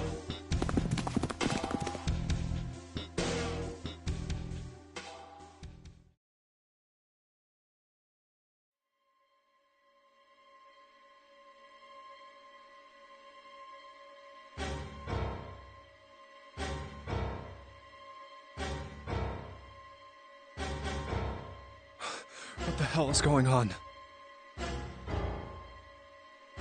What's wrong? Are you okay? Jumpy, you came to get me. Of course I did.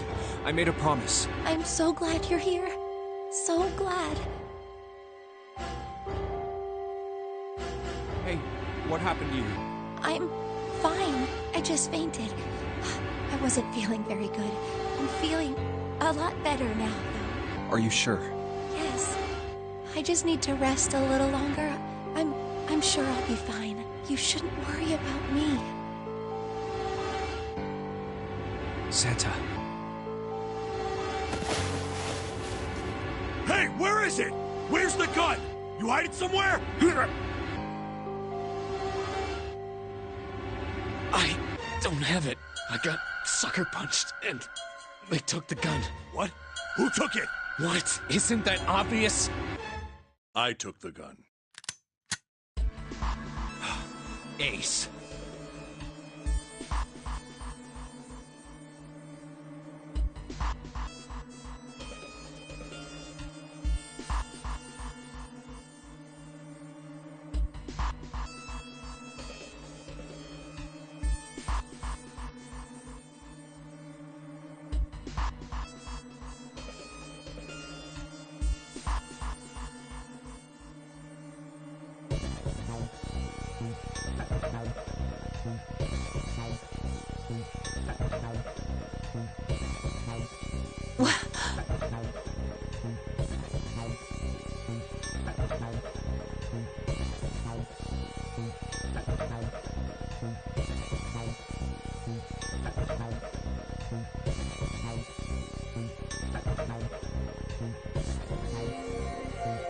Just what the hell do you think you're doing, Ace? Or maybe I ought to say Gentaro Hongo, CEO of Cradle Pharmaceuticals? You have me at a disadvantage. And I don't like that. You know me, but I don't know you. Do you have any idea how much I've suffered? Can you even begin to understand my pain? The pain of prosopagnosia, right?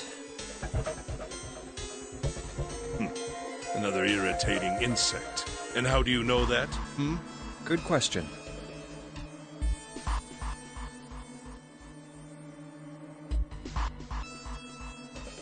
No matter.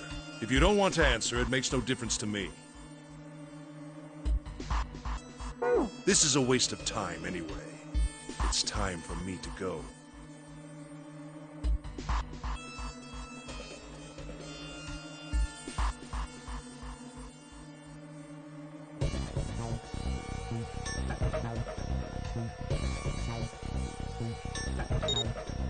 First is 1. Give me your hand. 8. And with this...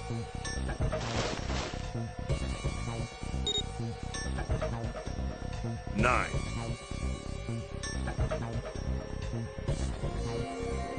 The ninth man. Kubota's bracelet.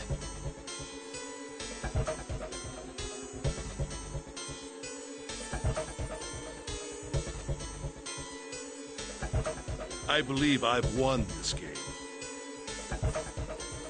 I've had quite a time playing with you.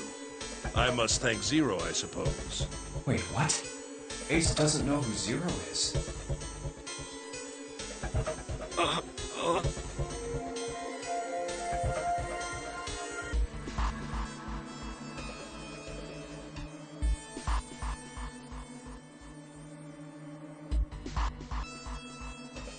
What the hell are you planning, Santa?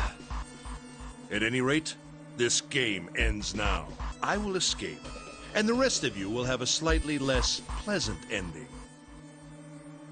I suggest you enjoy your final moments. Goodbye.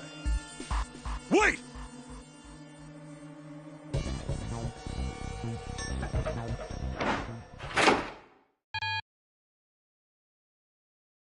What? Why isn't it opening? One more time.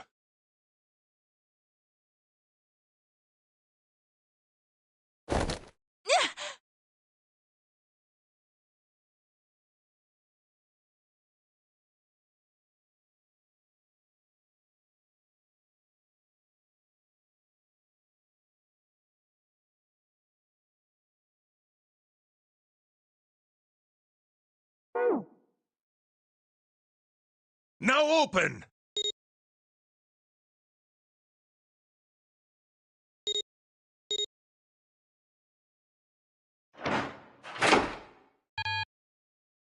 No! What is this? Why? That digital route should be 9! It has to be 9! Then why? Why isn't it opening?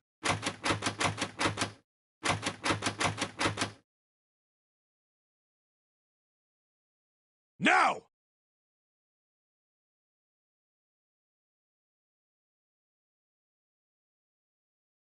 Ah!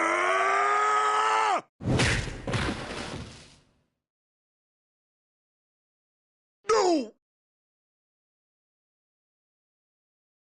Ugh.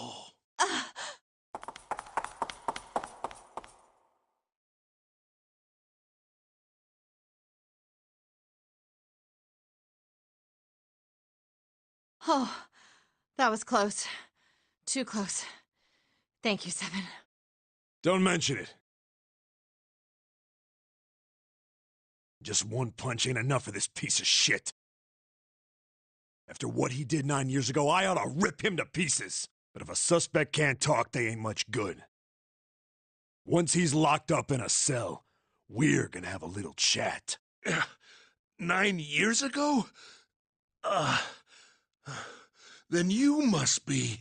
Yeah, you finally figured it out, dumbass. Oh.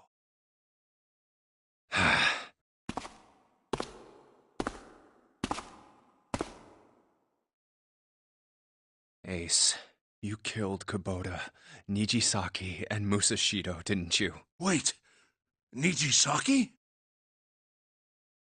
Oh, right. You don't know yet. All right. We'll just go through them in order then. Let's start off with Kubota. You talked to Kubota and managed to convince him to go into door 5 alone. You killed him without making it look like you killed him.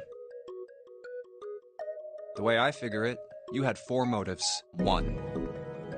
In the nonary game, the number 9 is dangerous. Whoever had the 9 bracelet could join whatever team they wanted. Adding 9 to any number doesn't change the digital route.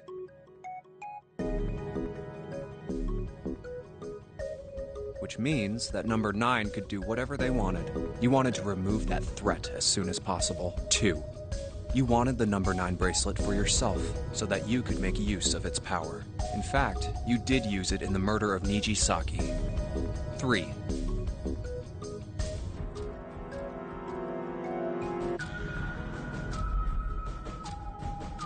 Even if his number hadn't been 9, Kubota was a problem. He knew your past. He knew what had happened 9 years before.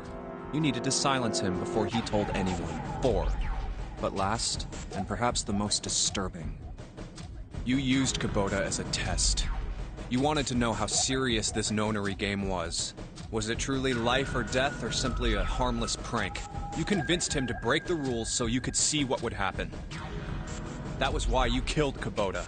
But he was only the first. Next was Nijisaki. While everyone was off looking for the missing parts for the Reds, you ran into Nijisaki near the big hospital room.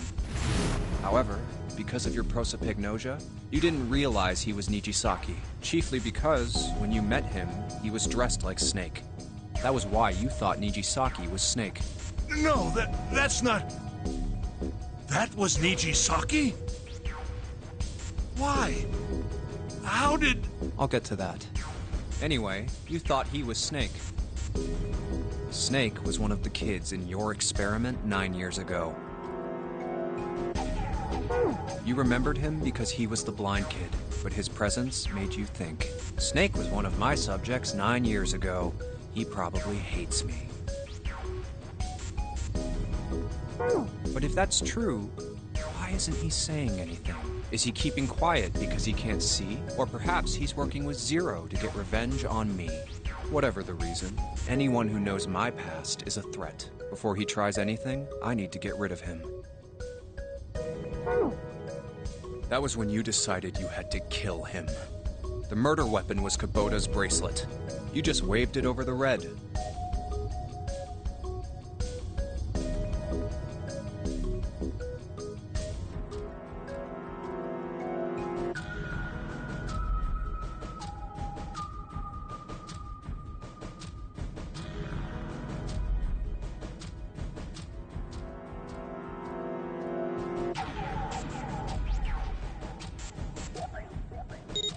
Verified your own number, and then grabbed Nijisaki's arm and forced it over the scanner panel. Then, when the door opened, you kicked him in. 9 seconds later, the door closed. And then 81 seconds passed. And poor Nijisaki was dead. And you mean to say Snake is still alive?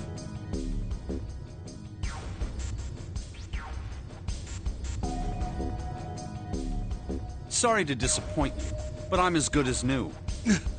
Thank you for killing the wrong man, but I can't say I like knowing that you wanted me dead. Although, to be honest, even if you hadn't tried to kill me, I would still hate you very much.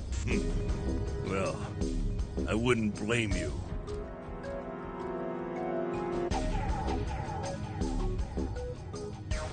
Last but not least, let's talk about Musashido's death. When Clover and I were investigating the chart room, you came over to talk to me.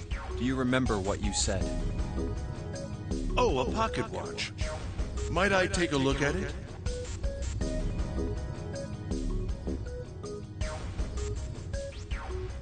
I handed it to you, and you left the room. You had been in charge of the Nonary project. Of course you would have known the solution to every puzzle.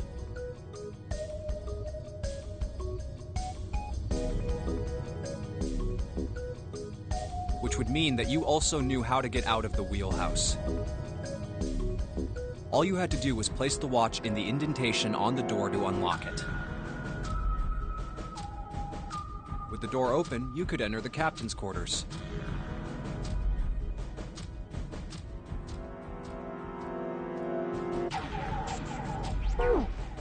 Musashido was there. Conveniently placed next to him was an axe that practically begged you to kill him with it.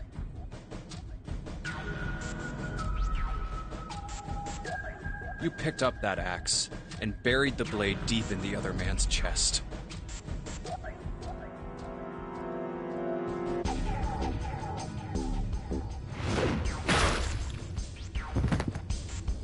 One blow was all it, and then you returned to the chart room as if nothing had happened. There was something I wanted to speak with you about, Junpei. Could you come with me for a moment? I had no reason to say no, so I followed you to the wheelhouse. When we stepped inside, Remember how you slipped your hand into my vest? You pulled out a piece of paper, the one I used to cheat during the vote. But that wasn't really what you were after. Your true purpose had been to slip the watch into my pocket. It wasn't a very good plan. It had way too many holes, and someone saying the wrong thing could have brought it all down around you.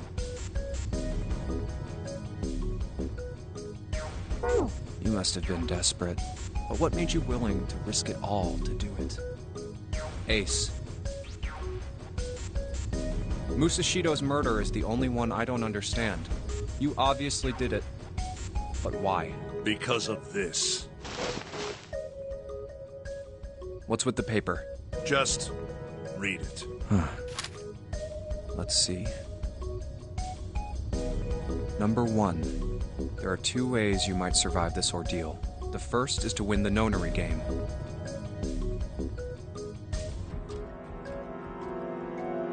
The second is for you to confess your sins of 9 years past. I have prepared a camera in the captain's quarters. The images captured by that camera will be streamed through a satellite and distributed across the world. Simply look into the camera and repent. Once you have confessed everything, I will release you from this ship. To make your confession more credible, I have left you a witness in the captain's quarters. Perhaps he will confess with you. The decision is yours. Do as you please. 0. When I awoke in that room, I found that in my pocket. That was why I chose door 1 when we voted. If I went through that door, I knew I could get to the captain's quarters. As you said, I knew how to enter the wheelhouse. My plan was to find the pocket watch before anyone else. If I could, then my alibi would be set. At least, that was the plan. Unfortunately for me, you got to it first. That sleight of hand was the best I could manage on short notice. You meant to kill him from the beginning, then? Musashido, I mean.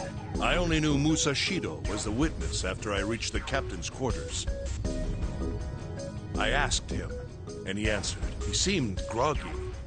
Perhaps he had only just awoken from sedation.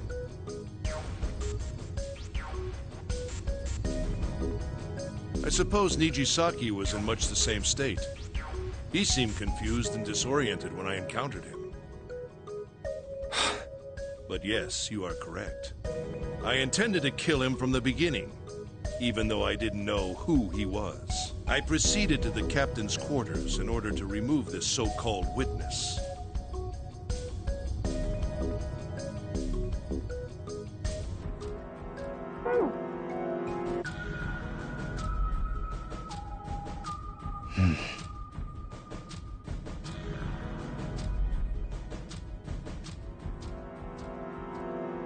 Ace, you figured it out, haven't you? You were being manipulated. Yes, so it would seem. I was little more than a puppet, in many ways. Everywhere I went, everything was already prepared. The Reds in the large hospital room were dismantled. Nijisaki was dressed like Snake.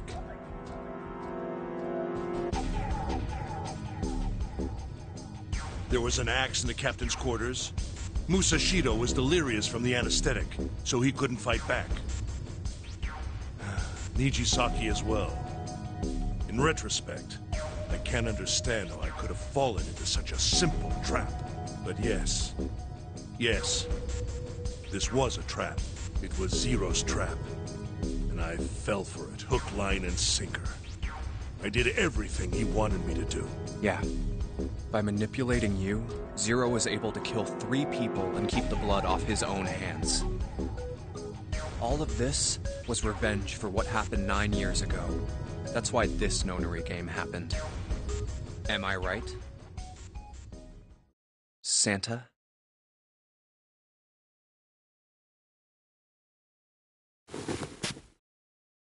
Huh? What the hell are you talking about? I don't know any...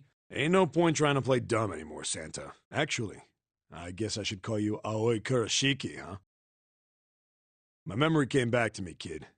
You're Aoi Kurashiki, no doubt about it. Never thought I'd be back in this room talking to you. But hey, I guess this was all part of your plan, right? After all, The person who planned the nonary game this time around was Zero, and Zero's you. Looks like you really do have your memories back, huh? Well, I guess there's no point in hiding it then, huh? Yeah, you got me. I'm Aoi Kurishiki.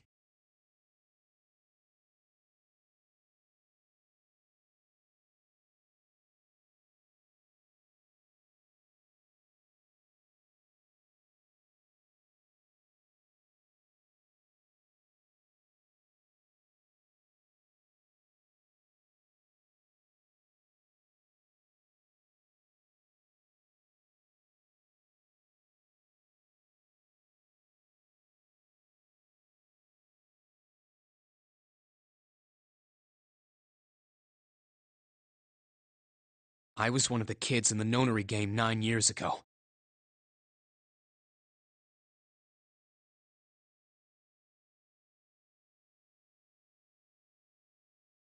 I made it out. So did Snake over there. But there's one thing... Nah, I guess there's two things you got wrong. Number one, I ain't Zero. What? Wait, what? Sure, I was helping Zero out, but I'm really more of an assistant, like a secretary. But an assistant's only an assistant. I didn't come up with all this. All I did was follow Zero's orders. Then, if you're not Zero, who is? Calm down there, Junpei. Didn't I say two things? You made one more mistake. Junpei, you just said all of this was revenge for what happened 9 years ago. That's why this nonary game happened. But that's not it. Revenge isn't the only purpose. There's another reason you guys were playing the nonary game. To save someone. Save someone? Right. You were brought here to help my sister. To save Akane.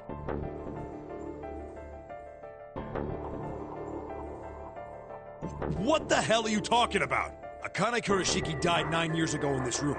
I was there. I saw...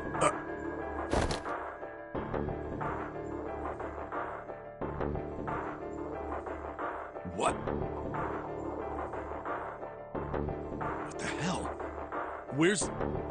Where is she? Where's Akane Kurishiki?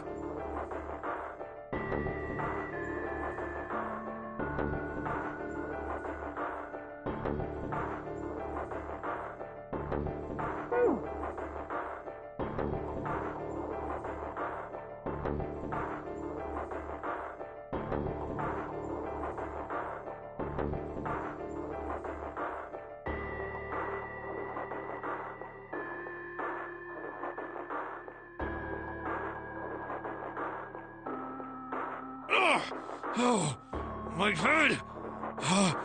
My head, it feels like it's gonna pop. Seven! What the hell is going on? I don't know. I just... Oh! I swear to God, my head feels like it's about to explode!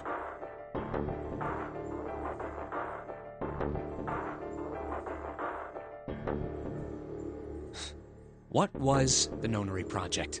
I'm sure you know already, but I'll tell you one more time. It was a project designed to test a particular phenomenon. And what was that phenomenon? For two organisms to communicate with one another in the absence of physical contact. The morphogenetic field theory. Could human beings use these invisible fields to exchange information? That was what this experiment was conducted to determine. There were two separate locations. One was the Gigantic, and the other was a building in Nevada called Building Q. The 9 children trapped in Building Q were faced with numerous puzzles, copies of identical ones on the Gigantic. They were told to send their answers into the morphic field set and transmit them to their brothers and sisters on the Gigantic.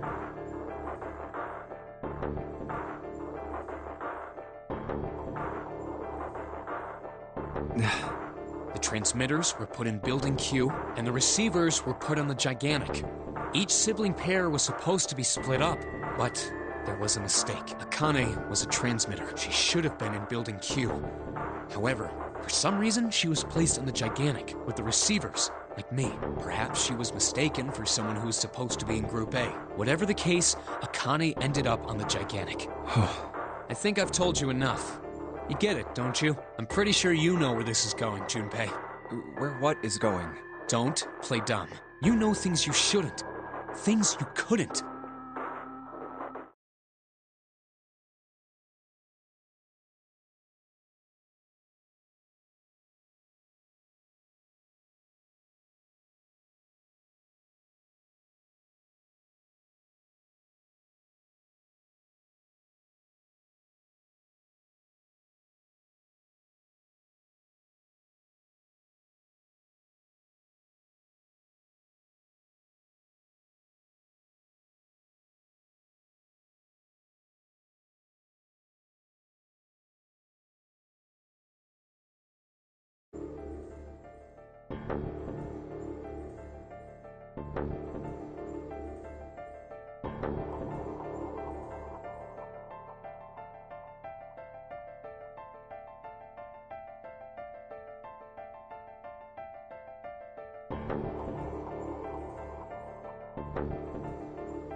How did you know Ace had prosopagnosia?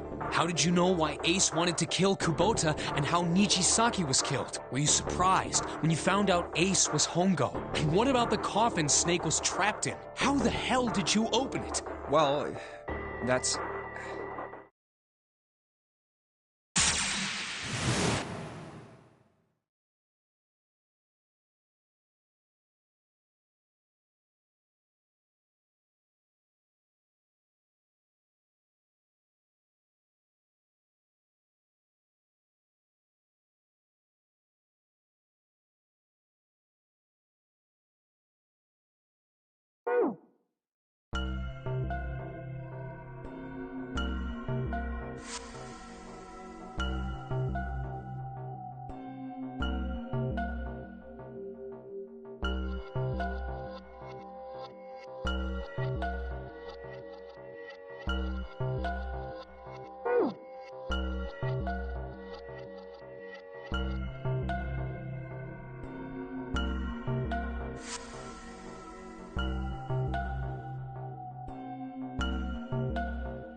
Santa! Freeze.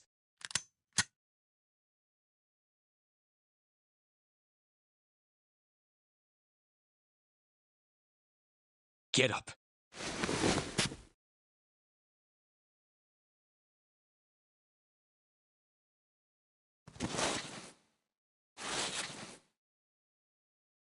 Hey, what's your plan, Santa? What are you doing?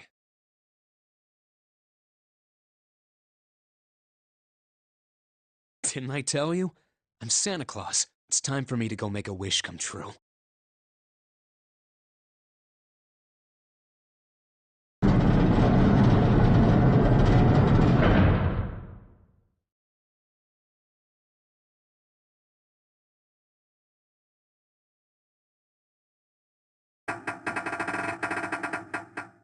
Damn.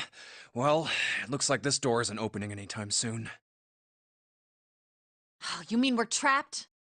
So it would seem. What the hell is Santa trying to do? Oh my gosh! Oh my gosh, what? Have you considered where we are? There can really only be one thing Santa would do now. No.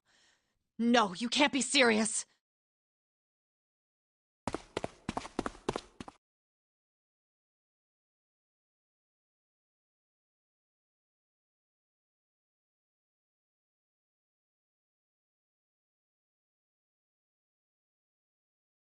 Junpei, can I borrow your pen and notebook?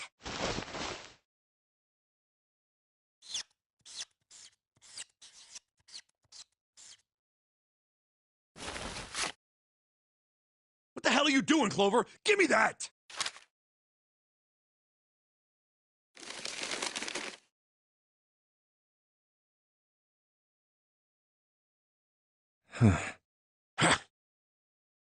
What? And there's no other way?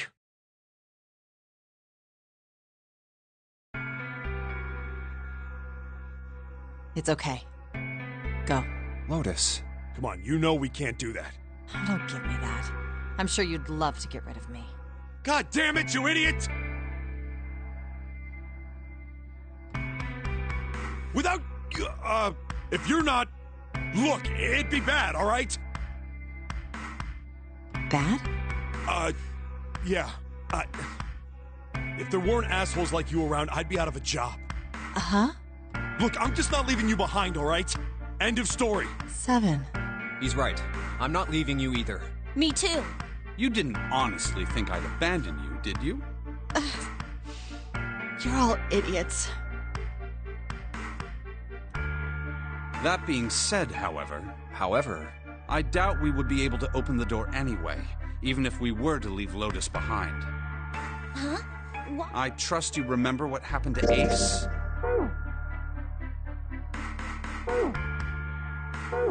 I couldn't, see exactly what happened, but I was able to guess what he was attempting to do earlier at the Red. Oh, yeah. No! What is this? Why? The digital route should be 9! It has to be 9! Then why? Why isn't it opening? Just to see, why don't we give it a shot? Give it a shot. Yes, that is what I said.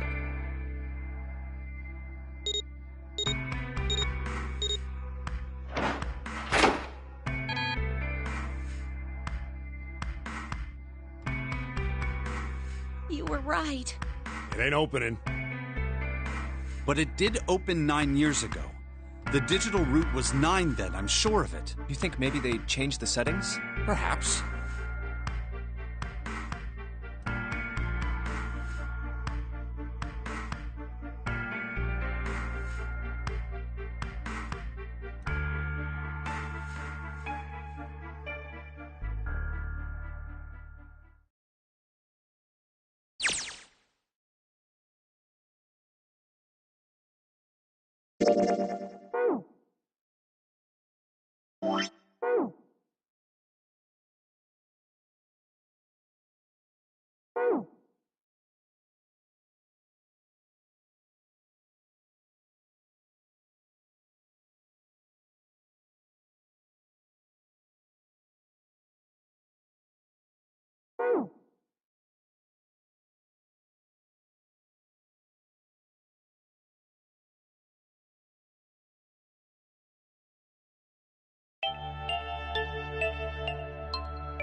Come on, over here!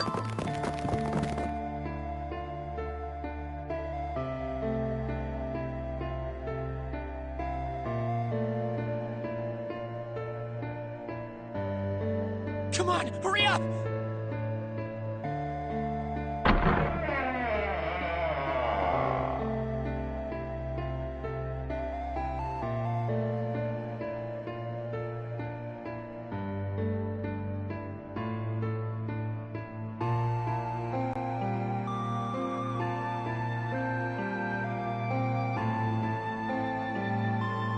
Hello?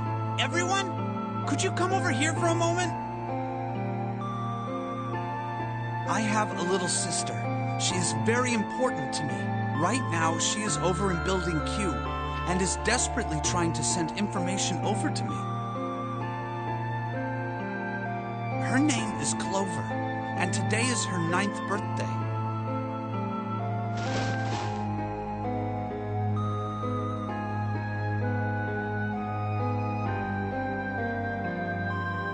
I was going to give these to her as a birthday present. I was outside picking them when I was abducted. I'm sure I've already told you, but I am blind. For a man who can't see, collecting 9 of a very specific plant is... well, it is difficult. But my sister means a great deal to me. And I hope that these would show her how much I cared for her. Since it's her 9th birthday, I thought 9 4-leaf clovers would be appropriate. every one of you has a brother or a sister in Building Q with Clover. For their sake, we have to survive. We have to get off this ship. Do you understand?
If we're going to do that, there are 3 things you have to remember.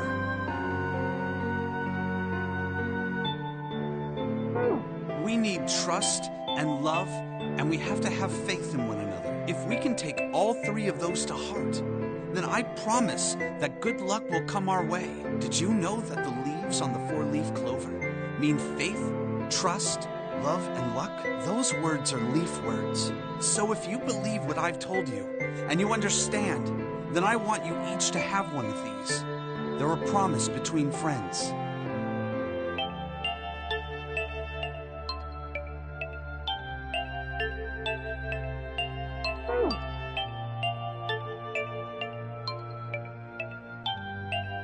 Now, don't ever forget, so long as you have that, we will always be connected. Do you understand?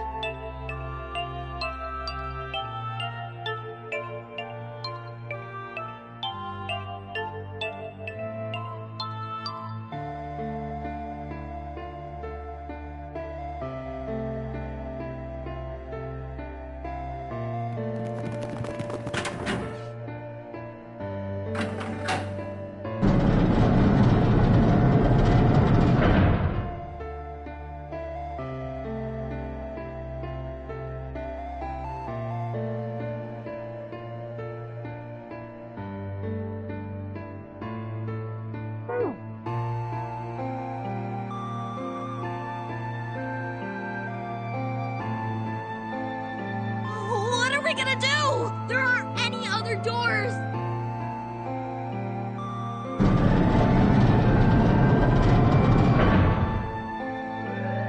Warning.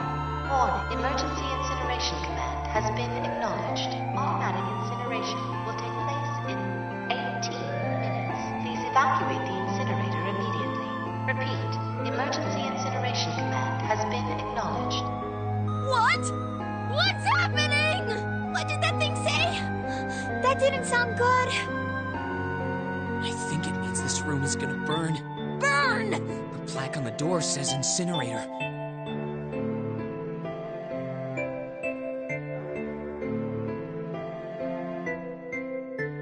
And that voice said that the incineration is about to start. And incinerate means to burn. No! Help me!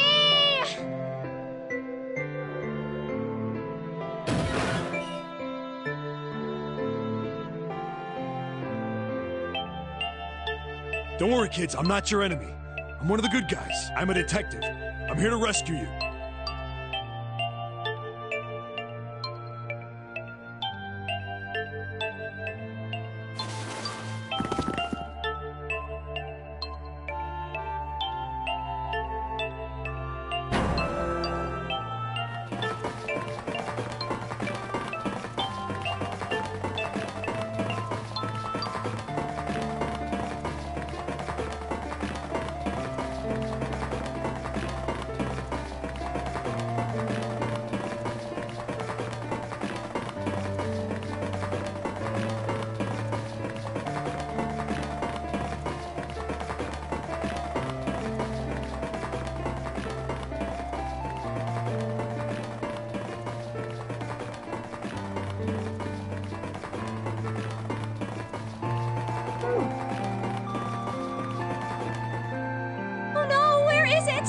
drop Jumpy's present?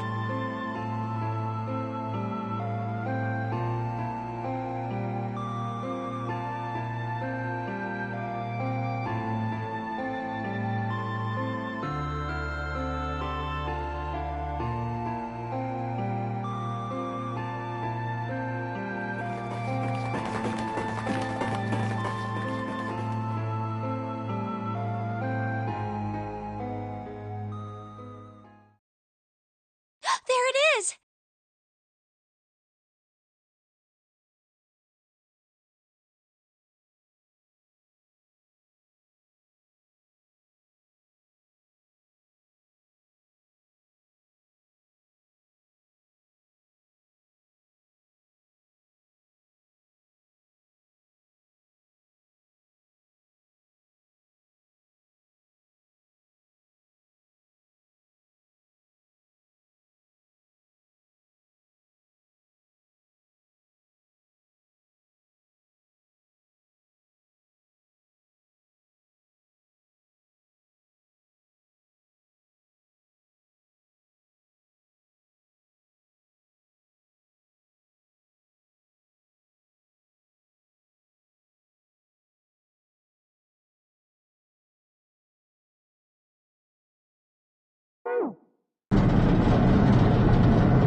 Ah, how wonderful to see you decided to come back. Come with me. We must continue the experiment.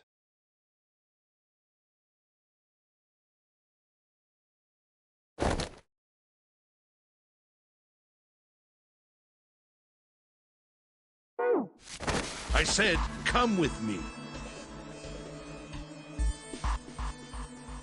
No! Stop! Let go of me! Let go!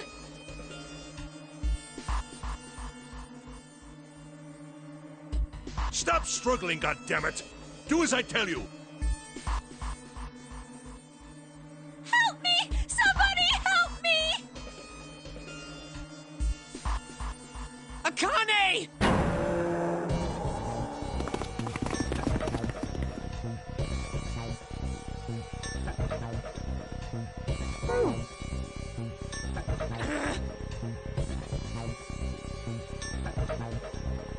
You came back! Ah! You're too late, idiot! Ah!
Akane! Akane! Are you okay?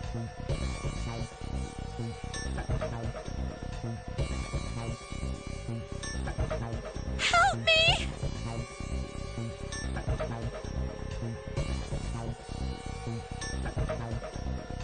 What should I do? I think I'm trapped in here! Where'd Kron go? He went out the other door! What? Warning. Warning. Emergency Incineration Command has been acknowledged. Incineration will begin in 18 minutes. Please evacuate the incinerator immediately. I knew it! It's starting. Santa started the incinerator. Fuck! Man, I never thought I'd hear that damn voice again after 9 years.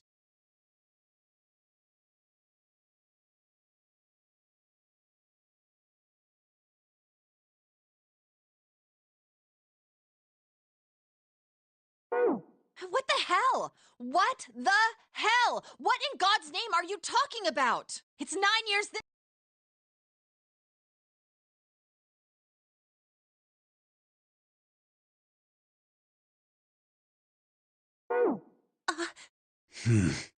I'm sorry, Lotus, but we really don't have time to explain it right now. I promise. I'll tell you everything once we get out of here. But...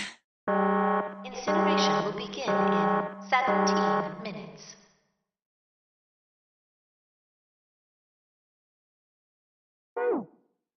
You know what that means, right? Incinerate means burn.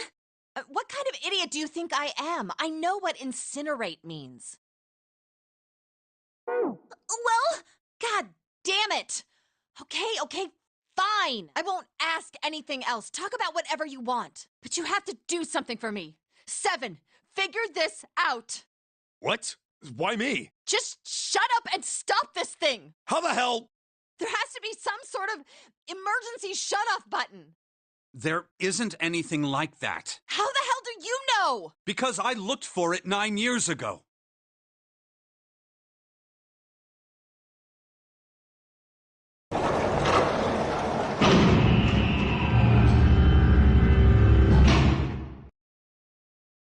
What the hell is that? what is that?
Incineration will begin in 15 minutes.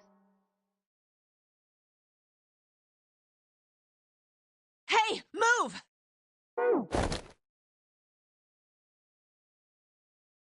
Okay, it's turned on. There's nothing on the screen, though.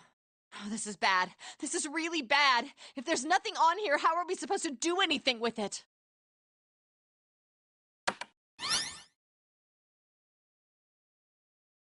What is this? What's up? It looks like some sort of puzzle. Do you think that if we solve this puzzle... The incinerator will stop? Yeah.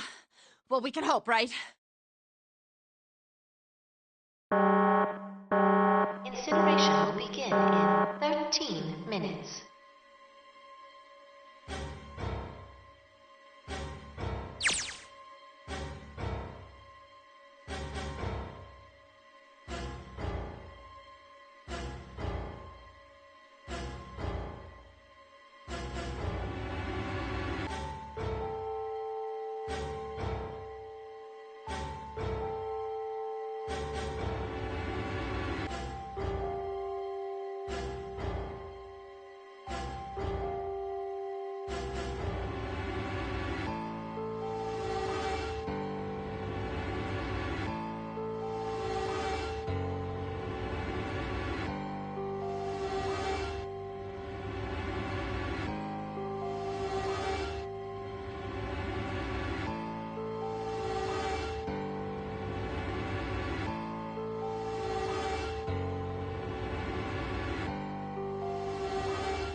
Hey, what are you doing?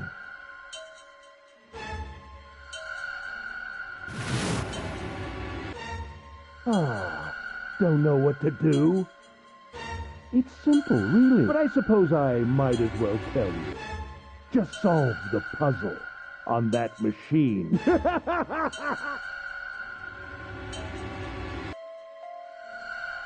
a terrible person!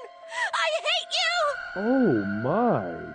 How could you call a gentleman such as myself a terrible person? That's not very nice. I'm quite fair. I don't use tricks or play dirty. You see? I've even left you a way out. A way out? Didn't you hear me? All you have to do is solve that puzzle. Do that, and you can stop the incinerator. What's the point of stopping it? You'll only capture me and make me do this all again. I'm not going to listen to you. If you're just going to throw me back in here, I might as well just die now. My goodness, haven't you listened to anything I've said? I told you, I'm a fair man. Huh? If you solve the puzzle, the verification function of the red will in turn activate. If this experiment is to deliver valid results, there must be a chance of success. If you succeed, you will escape. The verification function of the red? Ah, so you do remember. Right now there are two numbers in the red. The first is 1, and the second is 3. Hey, Akane, what's your number?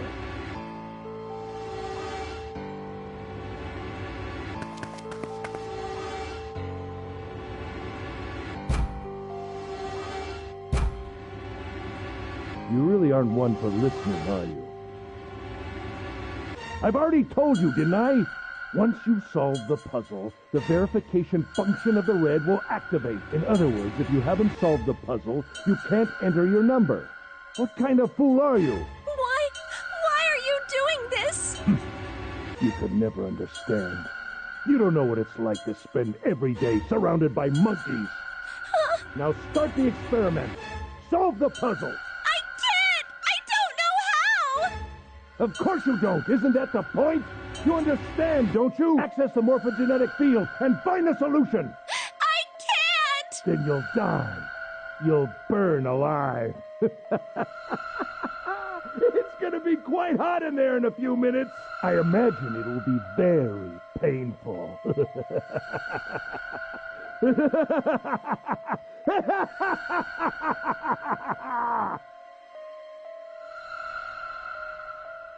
Incineration will begin in 10 minutes.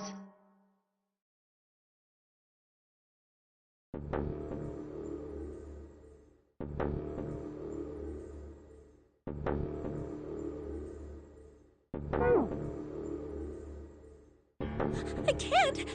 I just can't. There's no way. I can't figure this out.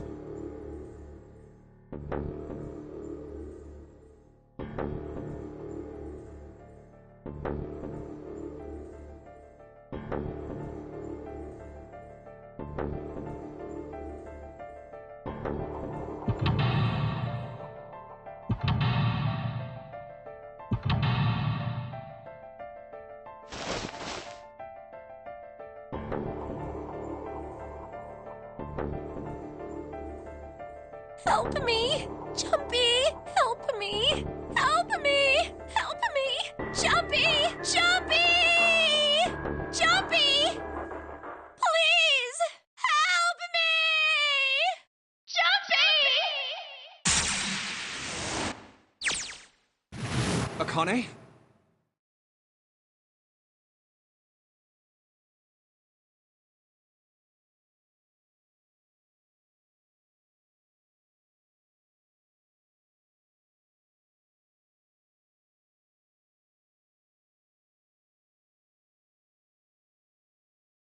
Akane!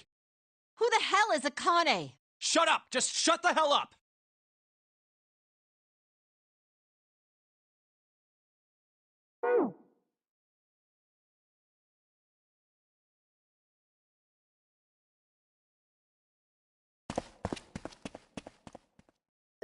Akane! Akane! Can you hear me? Akane! Say something! Akane! Answer me! Akane! Jumpy?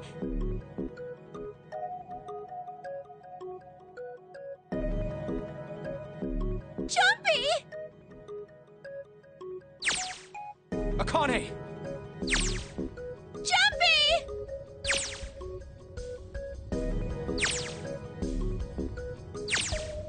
Akane! Akane!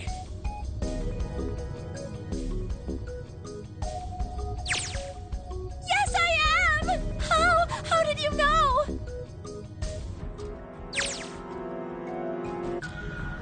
Right. There's only one way to help her.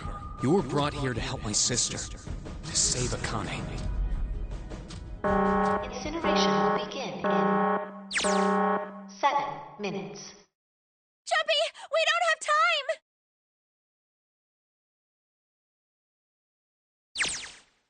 Got it!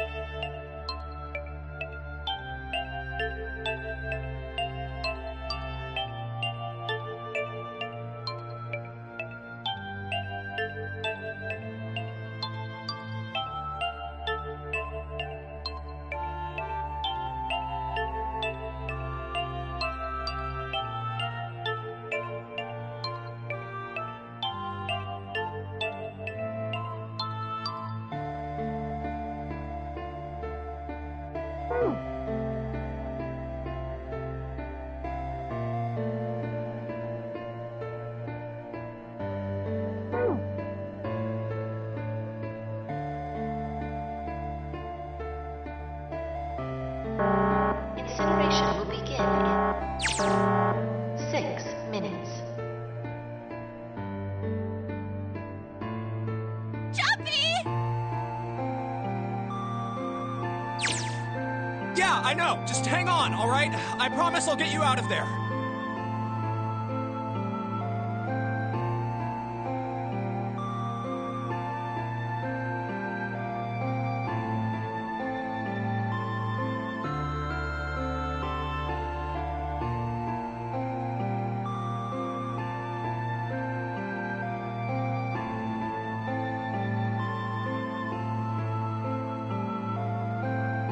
I'm not gonna let you die. I promise.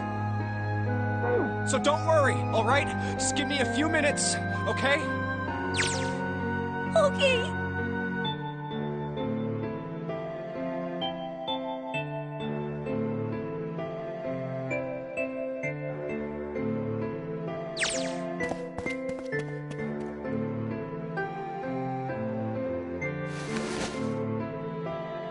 Hey, what are you...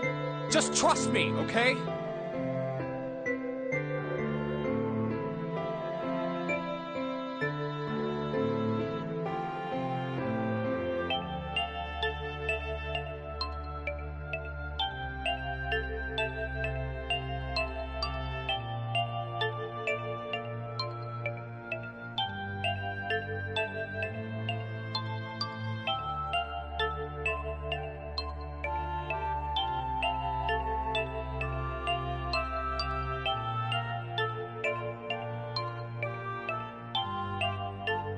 Just think of what I did all those times before. I'm gonna do this on my own, with my own mind. I'm gonna solve this problem.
Yes, that's it! Akane, did you get it? Yes, I did! I solved it! I mean, really, you solved it for me, but I copied everything you did! Now I just have to press enter! Then what the hell are you waiting for? Push it! Okay, I will!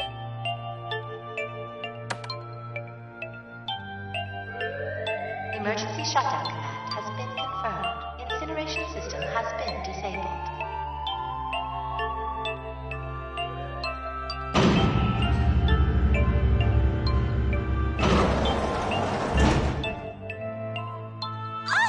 Jumpy! It worked! It worked! The incinerator shut down! It worked!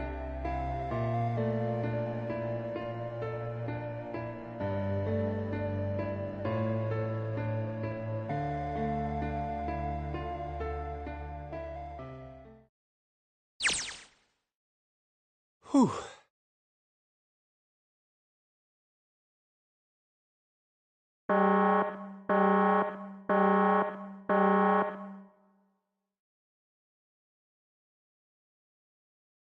Akane! Sorry, but things are kind of busy over here. I'm gonna have to hang up now, okay?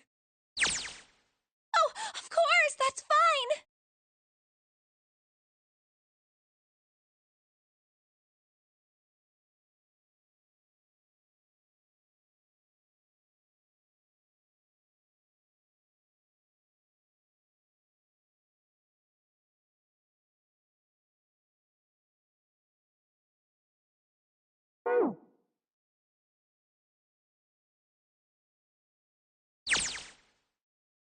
Now.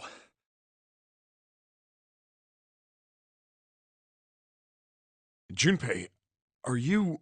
Okay? Shut it!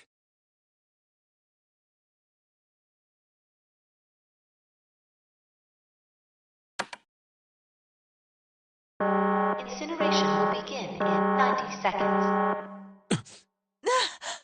It doesn't sound like it's stopping. What the shit? Why isn't it stopping?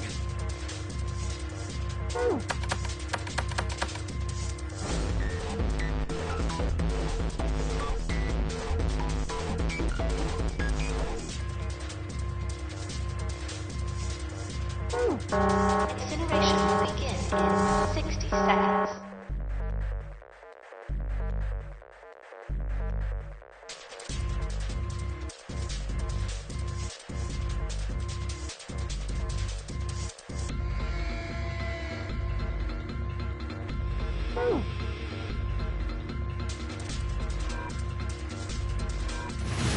It is hidden, but an exit can be found. Seek a way out. Seek a door.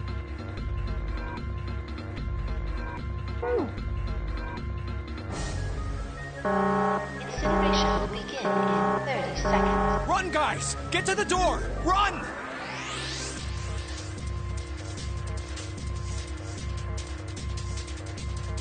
Quick! Verify your numbers on the red! Verify? Who? What combination? All of us! We all need to verify! Why? You really think this is a good time to ask questions? Just do it! Incineration will begin in 10 seconds. 9, 8, 7, 6, 5, 4, 3, 2. Central gate has been opened. Incineration system has been disabled.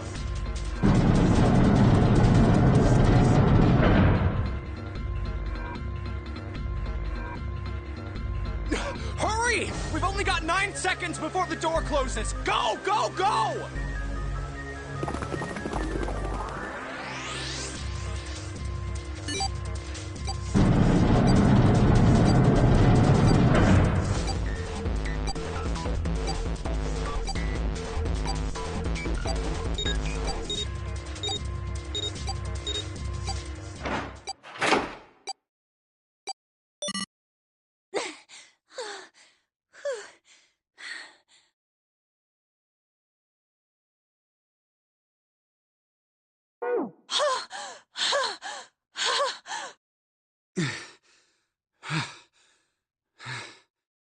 Shit. Looks like we made it, huh?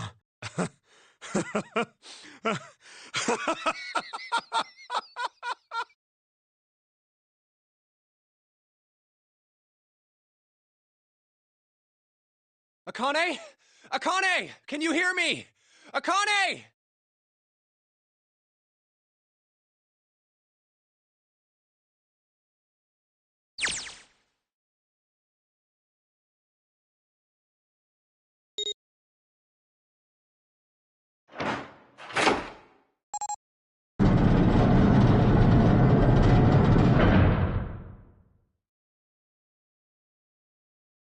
Akane! Oi!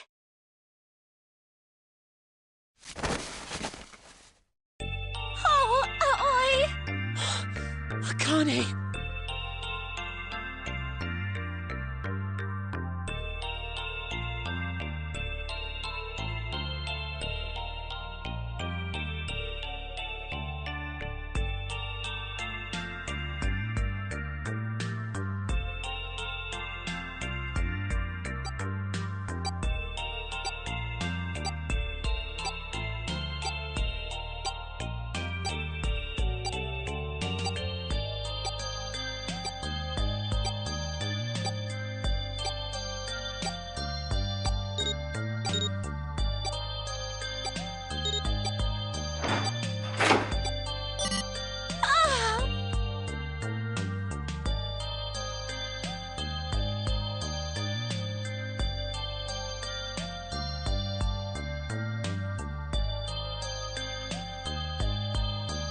Alright, let's get out of here. If we don't book it, we might run into Hongo again.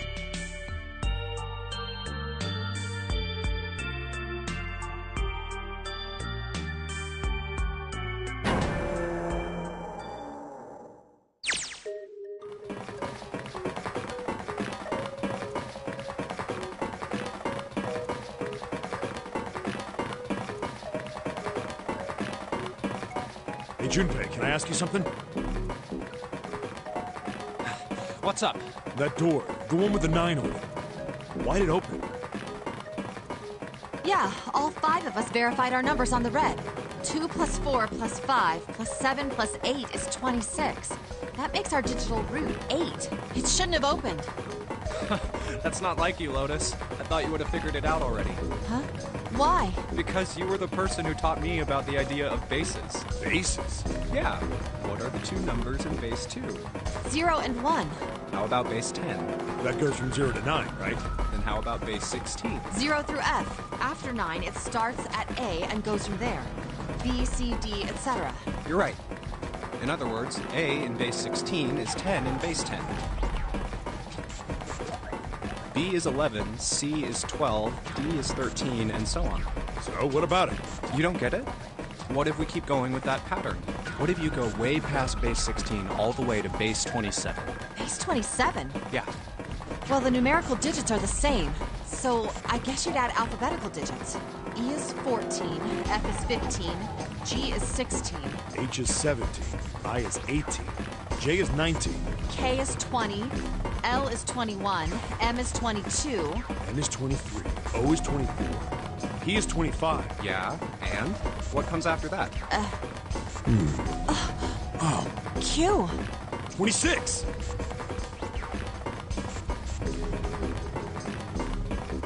And what does that mean? Wasn't a 9 on the door. It was a Q! A fucking lowercase Q! Yep, that's pretty much it. I guess to put it another way, you could say that it was a 9 in base 10, but a Q in base 27.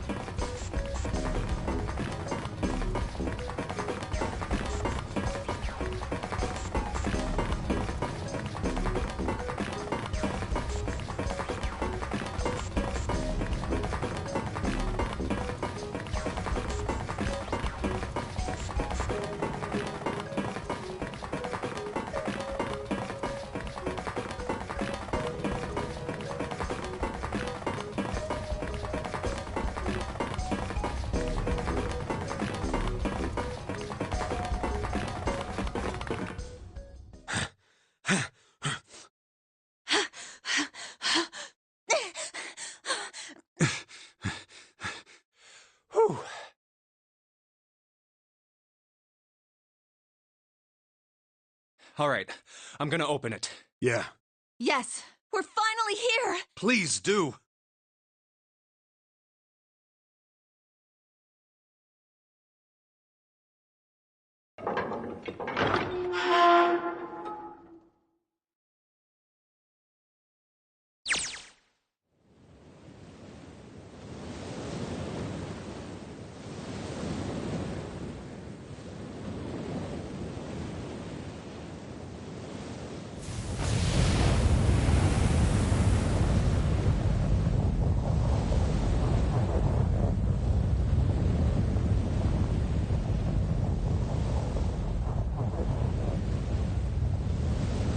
It's over. Yeah.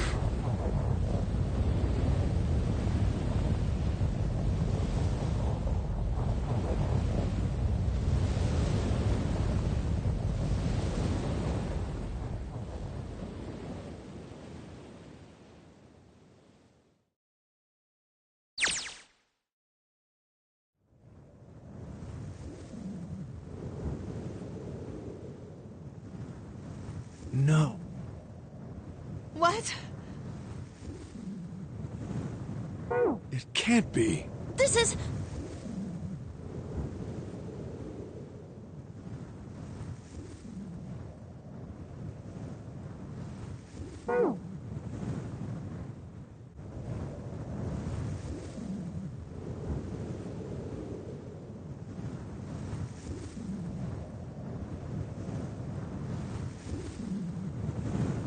This is the building in the Nevada desert. the mock experiment building. Oh my god.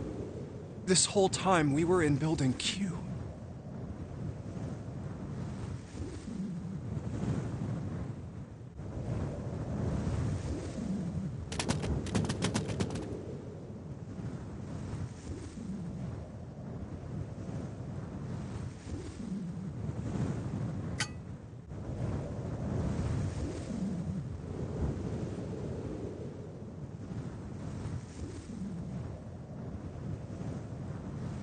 Akane.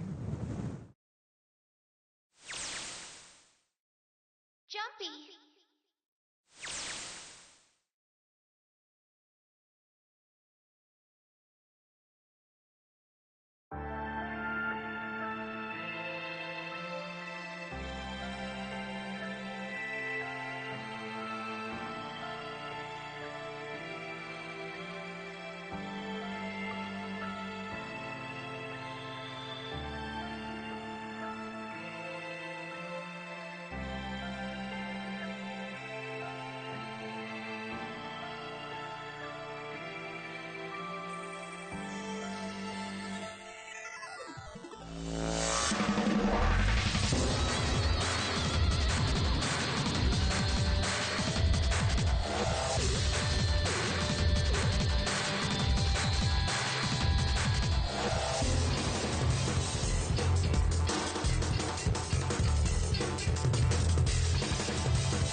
Are you okay?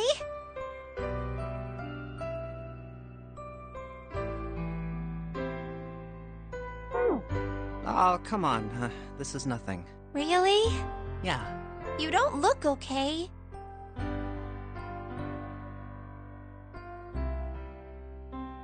How does it look then?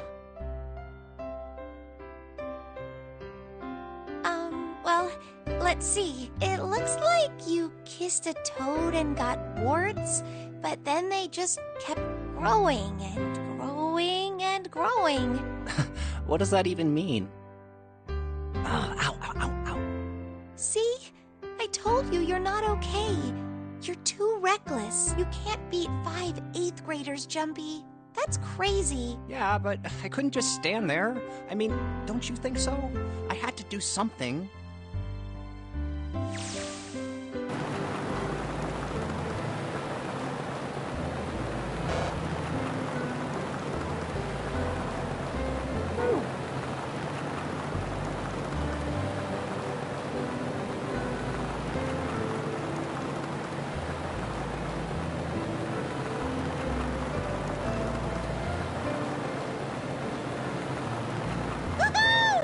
This is so fun! This is so awesome! Driving is so great when there's nothing around, and there's no speed limit. Hey, Clover, watch those bumps, all right? This car jumps even a little, and I think I'm gonna get crushed to death.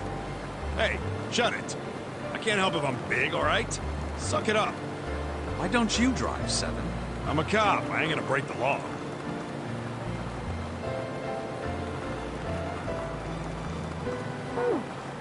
He doesn't have an international license. Yeah, but you could have sat in the passenger seat. Oh, hell no.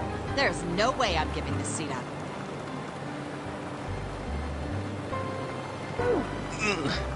And Clover, there's no need to slow down. The car Santa and June are in should be somewhere down this road ahead of us.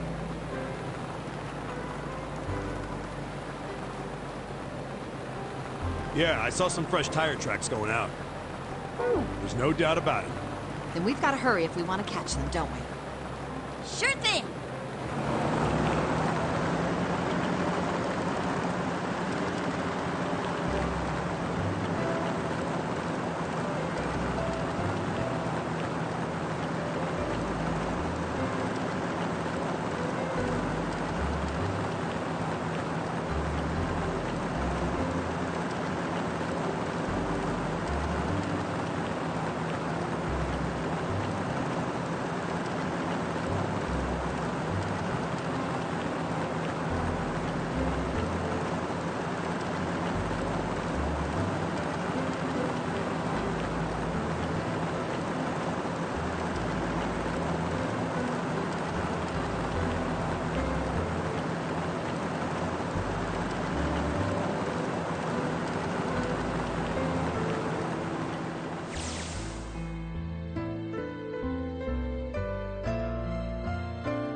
Hey! What the hell are you doing?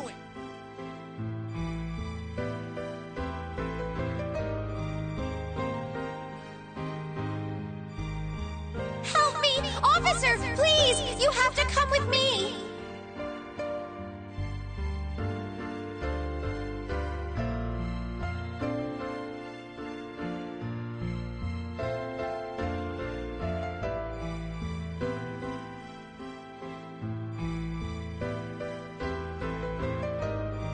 You couldn't run away after you threw the kitty to me?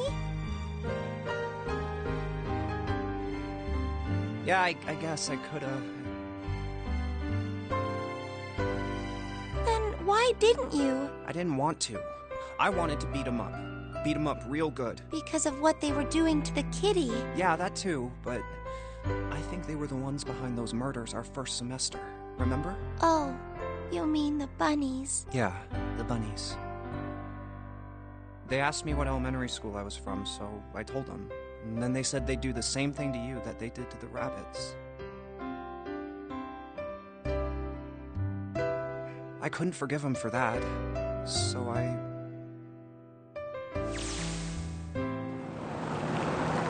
Hey, there's still some stuff I don't get.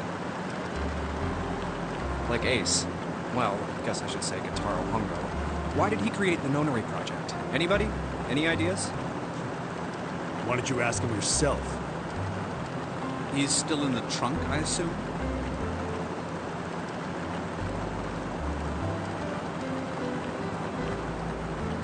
Hey, were you listening to us?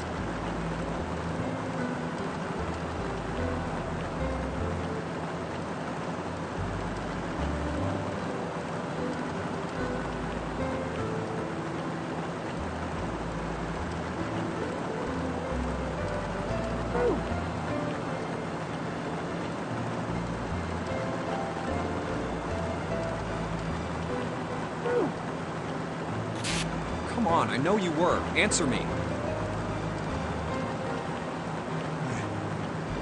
I only wanted to see the faces. Human faces. I thought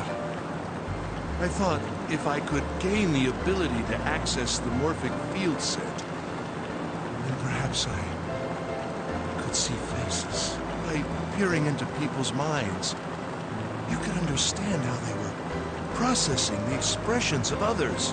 That's it? Yes. If you want to put it simply, but if you are looking for a more philosophical answer, I can supply that as well. You see, the human collective consciousness... All right, so what's your second question? You said there were some things you didn't get, didn't you? Well, my next question doesn't really have anything to do with you two.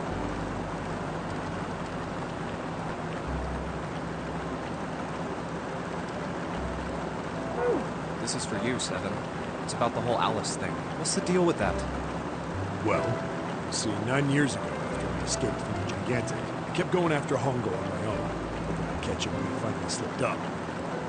During the course of my investigation, I learned a lot more about the Gigantic. I also found out about Bourdain and Alice. You're not really answering my question. Was there actually a girl who wouldn't melt at room temperature?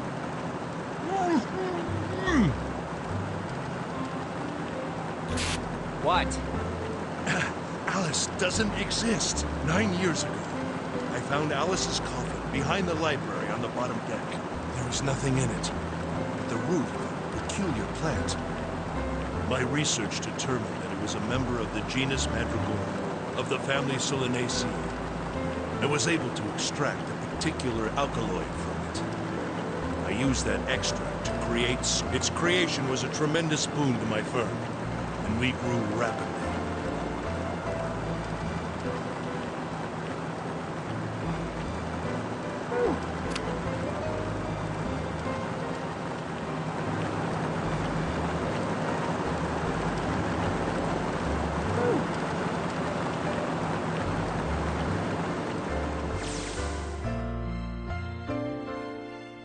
Here, this is for you. What's this? This is a for you doll. His name is Junpei.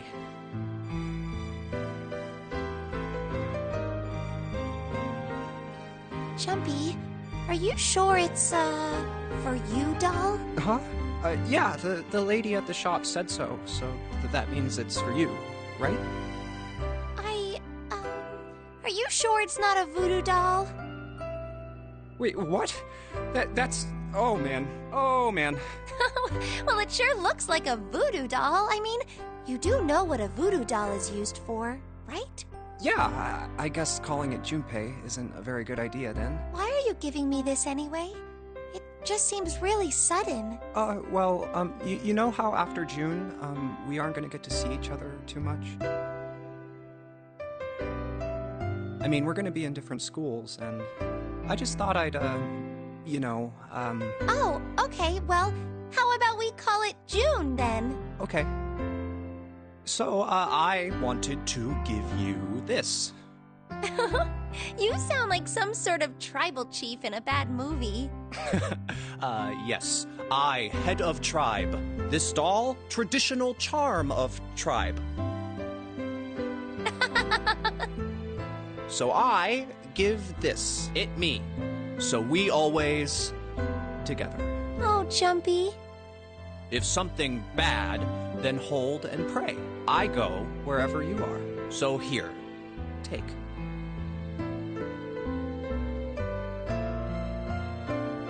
Thank you. Thank you so much, Jumpy.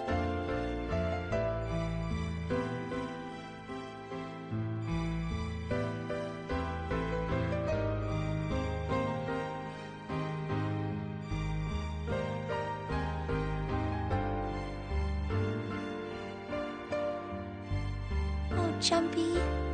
I'll never forget you, I promise. I'll never forget you either.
Hey, look! Over there. There's somebody next to the road. What? Hmm?